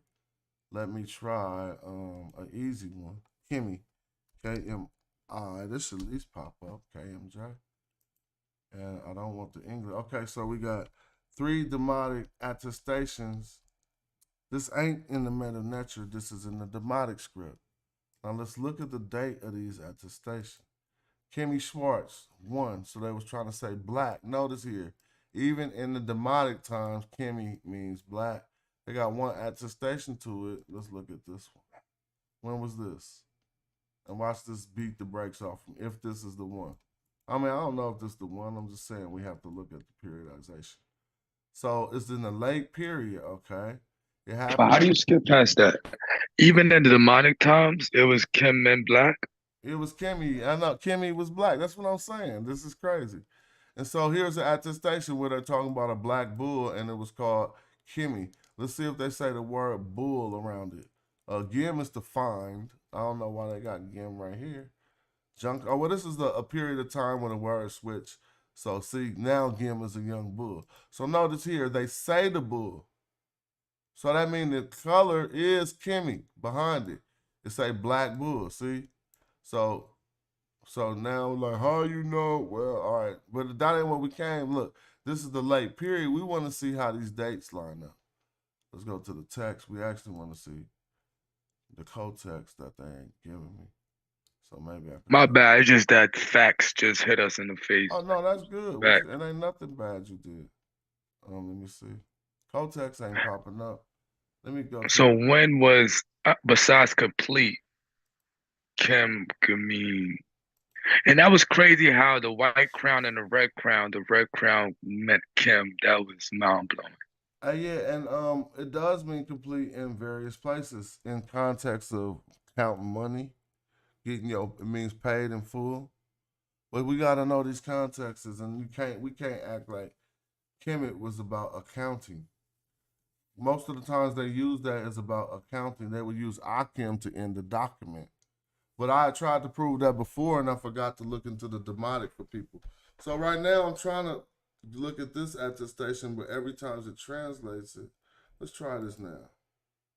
So here it go. Tell Edfu. Now this is all right, so this is too recent. 3, this one is too recent to prove anything. When we come in here and find one that goes beyond 650, which I've done already, you feel me? Then you can say, how could this script have started in 650 when we got text dated to and talking about things before 650? This is in the Roman period too, so I don't need to look at that. But you see how long Demotic lasted, and you see how long that they were still calling it, using Kimmy to say black. Now here are reference to the land of Egypt, where they ain't using it to say black. They say Egypt, fruit land, part of Egypt. Kim E. Now, why are they just saying Kim in this time period and not calling it Kemet? Because the T fell off. So what I told people is that the T fall off before Coptic, bro. But cats be trying to be pseudo. Well, now we can see it right here in our own eyes, right? That we looking through Demotic, which is before Coptic, and they're telling us born in Egypt is to say Mes in Kimi. Now to say Egyptian, you say Remet in Kimi, because this capital T at this time period isn't representing the TCH sound. This will be Remet in Kemet, but now it is Remet in Kimi. And we would just have to know that by studying Demotic or later how it's pronounced. But we got 433 of these Demotic Kimmies, all right? And so this is fun, if you ask me. So they're gonna start from the oldest one normally, and this is in the late period Fayumic. Let's see what's going on in this environment. Detailed information. The cat that got in the house. Let me see. Fourth quarter of the 6th century. That's the 500s. Let me ask y'all. Oh, that's the, what's that? The 500s? Yep. So the fourth quarter, that's the end of the 500s that this text, they got that going to. Okay. Well, anyway, that is the research, and that's the research task. So it's finding the terms that I could find that got a term. This is one of the more useful ones. First, I want to see what demotic text they got going to 650 BC. She will reach even the ruler of Egypt, the great temples of Egypt. So every time they say Egypt here, it's saying Kemet still in demotic in the late period. But they got the T. Yeah, but this, yeah, that's true. That's cool. But I mean, you know, that's true, cool. So they using the Kemet and the Kemi, I guess. Oh, no, I clicked on it. Look, see? So when I clicked on it, they telling us that this is representing. It was actually spoken as a Kemi in this. So look at what's happening. This transliteration is coming from a source of scholars, right? And they make it clickable into the dictionary of that time period. So these scholars, and we could go look and see who they are too. I think that's like, I don't know, someplace in another point. Yeah, there you go, look. See, so it even tell you everything. This is the Academy of Science and Literature, and it even got their contacts, right? Who came with this translation. But when you click into this, they're going to take you into a dictionary. See what I mean? And so that's why it switched up. And so this dictionary is showing, or whatever, is that it should be Kimi still. But that's all qualifiable what they're doing. But thanks for pointing that out.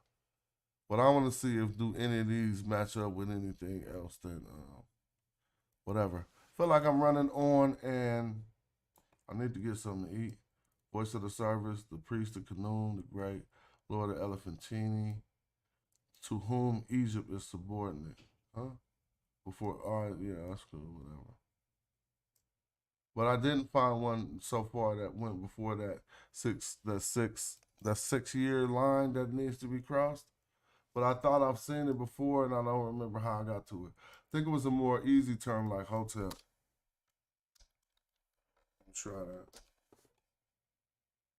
To see what are the oldest demotic texts in this corpus before I get up out of here. Capital H, I'm tripping. I don't know what I'm doing. I'll just be writing stuff sometimes. Not even gonna lie, I'm gonna fall off, Smash. I'm gonna listen from the chat. It's all good. I'm about to turn this off in a second too. Go watch some sports or something. Old fight. Same here. I gotta go to work. Good talking to you, Smash. Brother, thanks for tapping in. Thanks for tapping Peace in. to the panel. Mm-hmm. Peace, peace. Peace, peace, peace. Let me see what I can do with this hotep that I'm looking for real quick. The sacrifice table.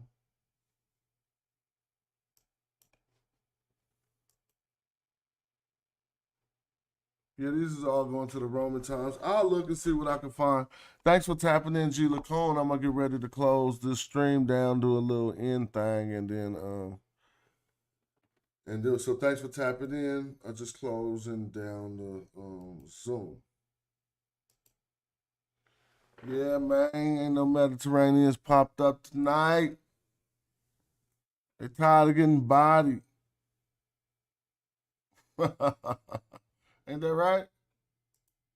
So we're going to leave y'all with a nice tune as we get about it. Smooth, slow tune, kick back. You can't even nod your head that slow if you ain't smooth, man. Got to be smooth. Let me see. All right, I can't even find it, so I might just have to get up out of here. Here we go, Harkoof. Melodic script. I told y'all just like Harsiotef, boy. Melodic script in my cartoons. See, some people don't even know about Harsiotef because he was a Nubian Kushite ruler. But he said he had the four corners of Ta-Nehisi.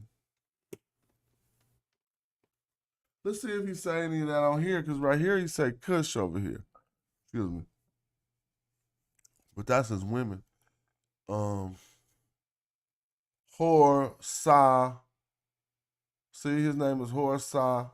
So here he is. See how he writing his name with the rebus principle in order to say a name that ain't Egyptian? Well, he was he Mary Sa Amen? But over here we see Hor Sa. Now what you calling this? Something on top of the F? All right, I'm going to end this by taking y'all to the land of the black woman in Nubia, since y'all don't be knowing, and I'm up out of here. So I'm going to give y'all a secret password to enter the land of the black woman, all right? And I'm going to get up out of here. Thanks for the contributions to the show. Thanks for the cash apps. I wasn't looking. Here's the secret password. On the internet, it might not work in Wiki, but if you try it on the internet, on Google, let me show you the secret password. G-O-G-O-E. Look. There are some words that you could type in Google and be taken to the land of the black woman in upper or lower Nubia. Anybody else ever told you what those words were? I'm going to tell you it in one word, and your own research should have some fun for you. The word is Tecumseh. T-A-K-O-M-P-S-O. Tecumseh. All right, read up on Tecumseh. First, if you want some real lugs, click this link. Trigonomesiotos or whatever. They telling you right here. It say the complexion, but they not trying to. They put a question mark. How is this Ta Kim Su in Medu Necher? And how am I starting to learn a little bit of Maratic? Now I just showed you the land of the black woman, and you don't believe it? Let me click into this. This is a language, this trigomesos or whatever. Let's look at what it says, dog. God, your boy got research. It's because of y'all, the supporters of the channel, that free up my time. Look at this. Egypt. Ethiopia. Province of Egypticus. Is this a project of Egypt? Was it ever a province of Egypt? Huh? The land of the black woman. You can't get around this one. I be having them. Just so many arrows in the quiver. Located on the eastern Nile bank, near El Maharaga, right, or Maraca, and by Seleucus, or whatever.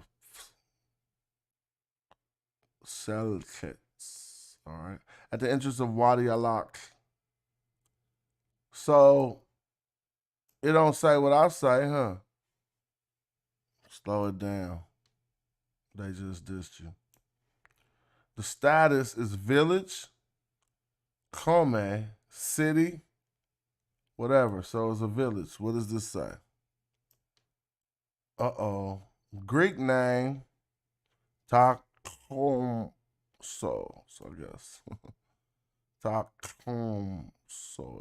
So, the Latin name is Tecumseh. All right, Tecumseh. Is this the land of the black lady?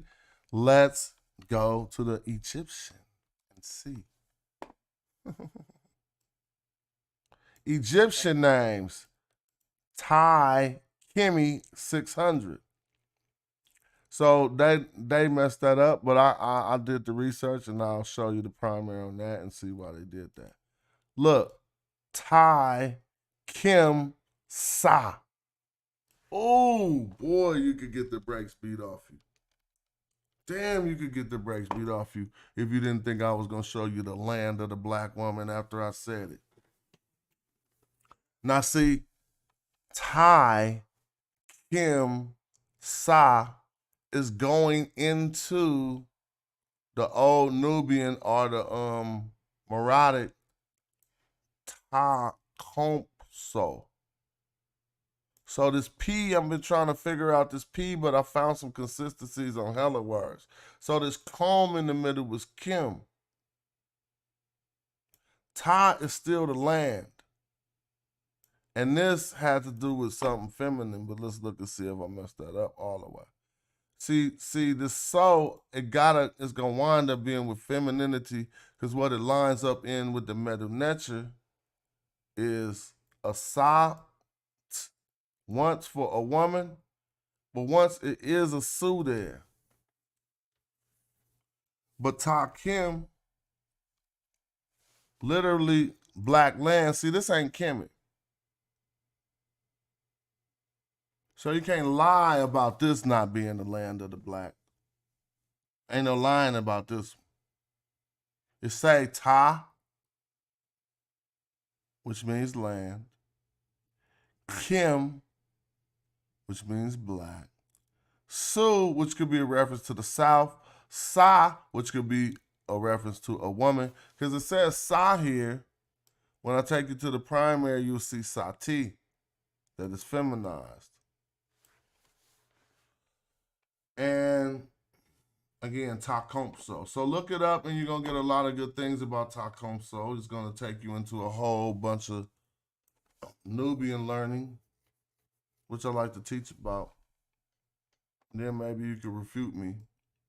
But first go into the TLA and don't PLA yourself. Land of the black woman. So take this, right? Takim. Go to the TLA and just go right here. Let's just see first if you could do this easy. Lemma, Takim. I'm still in Demotic, so it ain't in Demotic. Egyptian. Didn't pop up. Let's put English translation. No Takim, take the hyphen off. And this ain't really how you do it. You're going to go search about Lamada and see where the names pop up. I think I did it and did it before. Let me show you what I mean. Go like this and get the lemma, right, of this. Kim, black. I might have been, no, I'm tripping. I put Takomso in here. Watch this. Takomso. I hope I did it right. No. Takomso.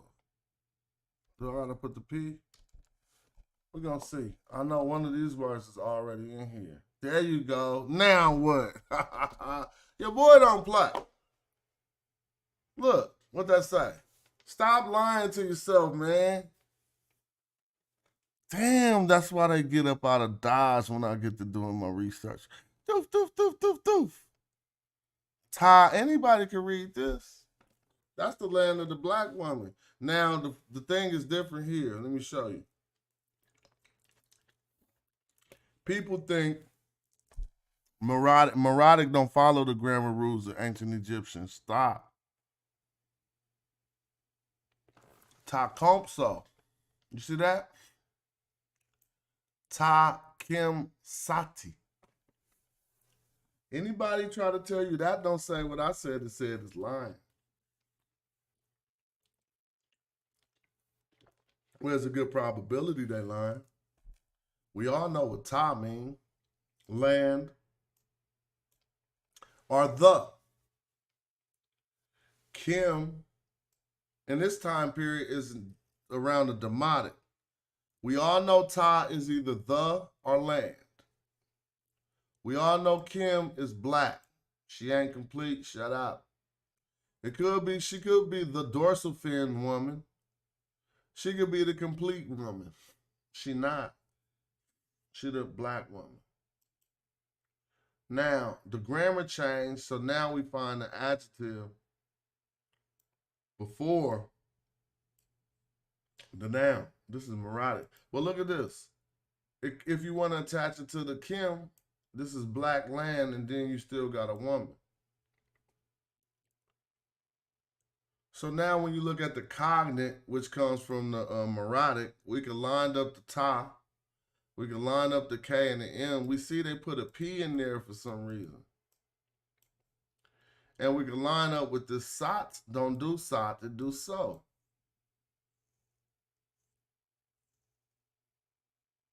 Y'all think I work for the TLA, huh? I don't work for no TLA. I work for y'all, family. For the people who hate hearing these suckers online talking about this wasn't black, that wasn't black.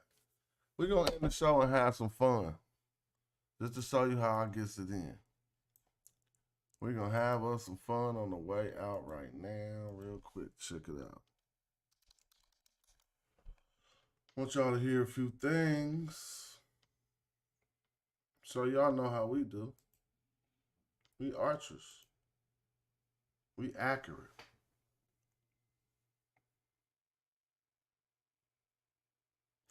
We are accurate. So let's listen to a few of these things. In town. Watch this. Let's see what they start off saying about who the Egyptians are. It says the ancient Egyptians were an indigenous African people who first appeared in the South. Damn. All right, so we got that from Bobby Banger. Now, when I was listening, cause like, where did I fall off? Like, where did I stop forgetting? Cause I remember when we started talking that African thing, right? And stopped wanting to say black, but I had to go see what was the source of that. You know, I know what it looked, cause I've been around. All right. So let's listen. So really, when back in the day when they were saying black, they was talking about Africans.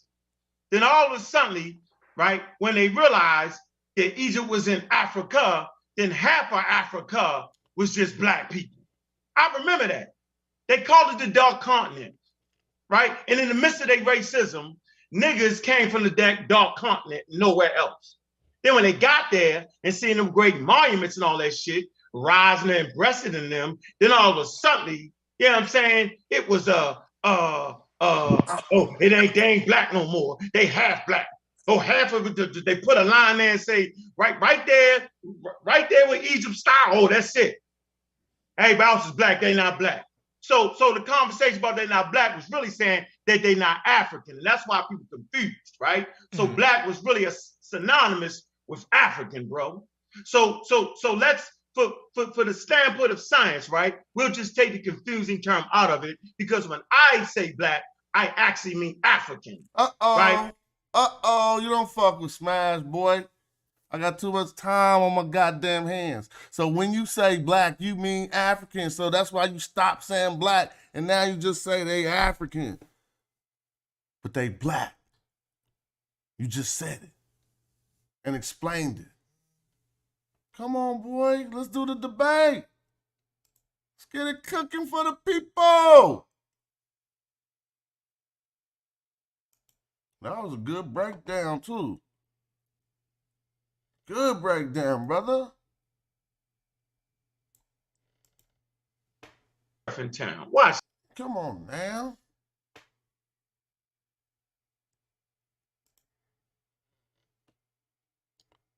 I can imagine. See, this is what we're not saying. You would literally have to go to Egypt and realize with Bonaparte's, Napoleon Bonaparte's and them seen. When they seen that Sphinx with them big lips, right? Varney, right? Varney goes there. Anthropologist, yo, he talks about, man, he say, wow, that's a nigga. So I know I didn't switch. Wow. For real. Now, hold on. Now, come on, bro. Now, For real, Garfield. You know that you can have big lips and have pale skin, bro. So that's not my point. I'm saying in the world that they had made up and manufactured about the 5 goddamn races, bro. Right? Mongoloid, Caucasoid, Negroid, Oceania, Native American, dog. That shit they were saying fit right into the African shit. He already told you what African mean, black, right? So we clear now. I'm feeling my boy. I had to go back and see what happened. God damn. So really, when back in the day when they was saying black, they was talking about Africans. Then all of a sudden, right, when they realized that Egypt was in Africa, then half of Africa was just black people. I remember that. They called it the dark continent, right? And in the midst of their racism, niggas came from the dark continent, nowhere else. Then when they got there and seeing them great monuments and all that shit, rising and breasted in them, then all of a sudden, you know what I'm saying? It was they ain't black no more. They half black. Oh, half of it, they put a line there and say, right there with Egypt style, oh, that's it. Everybody else is black, they not black. So the conversation about they not black was really saying that they not African. And that's why people confused, right? So black was really a synonymous with African, bro. So really, when back in the day when they was saying black, they was talking about Africans. Then all of a sudden, right, when they realized that Egypt was in Africa, then half of Africa was just black people. I remember that. They called it the dark continent, right? And in the midst of their racism, niggas came from the dark continent, nowhere else. Then when they got there and seeing them great monuments and all that shit, rising and breasted in them, then all of a sudden, you know what I'm saying? It was they ain't black no more. They half black. Oh, half of it, they put a line there and say, right there with Egypt style, oh, that's it. Everybody else is black, they not black. So the conversation about they not black was really saying that they not African. And that's why people confused, right? So black was really a synonymous with African, bro. So let's, for the standpoint of science, right? That's my man's right there. That's that old Bobby Banger, boy. Now listen to what he say. This what got him all confused up today. We'll just take the confusing term out of it because when I say black, I actually mean African, right? But so it won't be confused. Oh, it's over, boy. I'll be having too much fun with this. So when you say African, you mean black. Confused, right? I don't want to deal with the racial connotations, right? So we'll just say African. So you say, like you said, depending on what the time is, right? So around 3000 BCE, 4000 BCE, right? You got some people that migrated in from the Mediterranean. And so we got the whole explanation. Now I'm no longer confused. I'm like, damn. So when you be saying African, you mean black. You just using it as a code word. My man. You could have told me that on the phone. Bro, this is just my code word, fairly. Check this out, man. This is intellectual warfare. This is Sparta. He's having a conversation.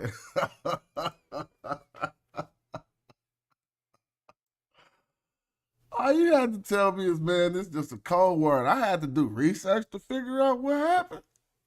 Damn. That shit crazy. All right, but this is just one day. Mesopotamia invaded, subdued the indigenous population, and built Egypt and Nubia. Y'all heard me, right? Watch this. The Hermetic hypothesis, you know this well, bro. Right? Biblical narrative, Ham migrated out of Asia and came in and built Egypt and Nubia. You hear me, right? Now watch this, let me upgrade it. So I went to the 1800s with the biblical shit, right? In that same time span with Peachtree and them in the 1900s, Peachtree and them, right? Watch this.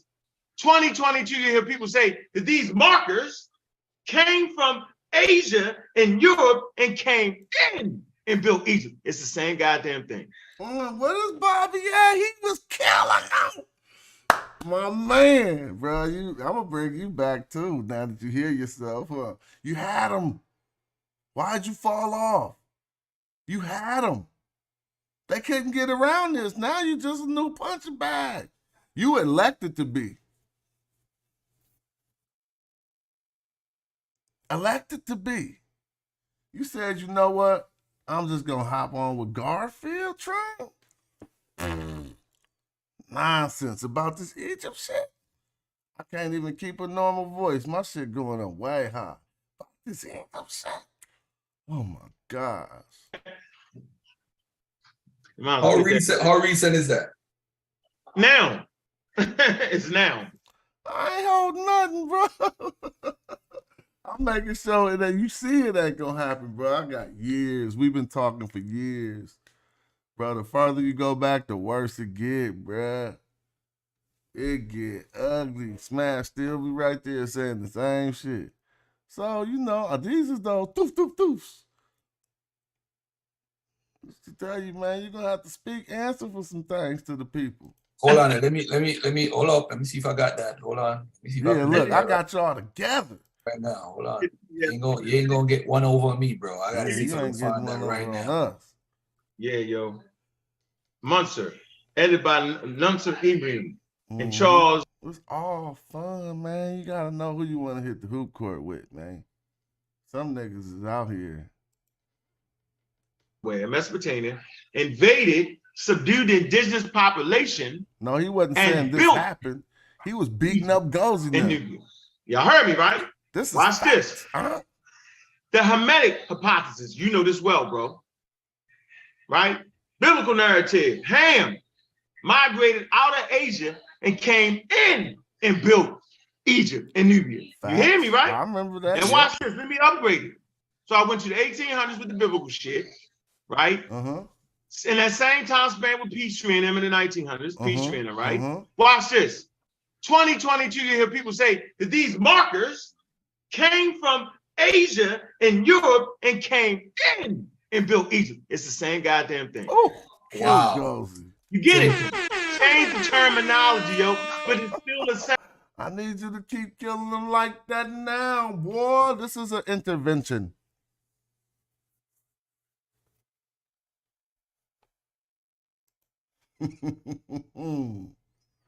Yeah, boy, I'm looking at hella clips I ain't clicking. I'm just clicking the ones I want to throw away to let niggas know. Egyptologists no longer maintain the false hypothesis that light-skinned outsiders created Egyptian culture. But they wasn't black. All right, y'all, I'm having enough fun. I'm going to get up out of here with another banger for y'all to listen to. If I played it before, I'm going to play it again. Thank you. You know how Smash do. I ain't stopped. Look, if y'all can see what I got sitting on the other computer, the super fast one that's on the other network, crazy. And guess what? AI could pull up more stuff than the normal shit could pull up way quicker. It'll just find where you was leaking. Y'all got to step your game up and ask your mans and call a meeting to fuck with Smash Rock. You better get in that motherfucking Discord and say, attention, attend motherfucking hut. I need all y'all on point. I didn't poke the bear. Morodic script in my cartouche. Roll through with them arches. All cool. That's in my shinu. I'm Bennu giving y'all truth. Iron core from meteorite should be chartreuse. Turbocharged the chariot and almost left Ferrari. The queen like almost Nefertari. Immortalize an image, put a figure in a figurine. Him at Netherred, who her? Them leopard skin kilts, yeah, the clan wear 'em. And I turn your knee suit to a fan bearer. Have my servants build a new stadium where I'ma slaughter you, surround your tumor line with boot cranium. Remove the organs, we preserve the dead. Mummify them, then carve them a reserve head. And all your internet mans who lied with you, died with you, sacrificed their life, afterlife with you. Now I'm all in your spot, and I'm calling the shots while your soul get devoured in the hall of my eye. Can't a night ballin' or not, care if you ballin' or not. I'm still gonna tell you guys, go to Kemet like El Shaddai. You ain't no king, You're like Cambyses the Persian who couldn't draw the Nubian bowstring. Melt the jewels in your crown into a gold ring. fashion them after smashing the whole thing. You're like Pepe II. Too old, king. If you think it ain't black, then let me just check them. I know the syntax. Every morphine and phoneme. The scholarship top line, dog, and the flow mean. And my debater make a fraud, quit the internet. Sometimes I wonder if I saw to fix this window yet. That's what you call repair, re-end. They heard the king of Nijal was a scary man. And he is though, I'm telling you, you better contain him, man. He's busting arrows at all these Mediterraneans, killing them. Now we ain't getting no views. Yeah, them flip-flops look like Tutankhamun shoes. And y'all just wiki, thinking I'm enthused. They turned Egyptian temples to churches and still say, I'm enthused. It's crazy. They just wiki, cause they lazy. So they can call me pseudo, it don't faze me. The page monetized, so crushing you clowns pays.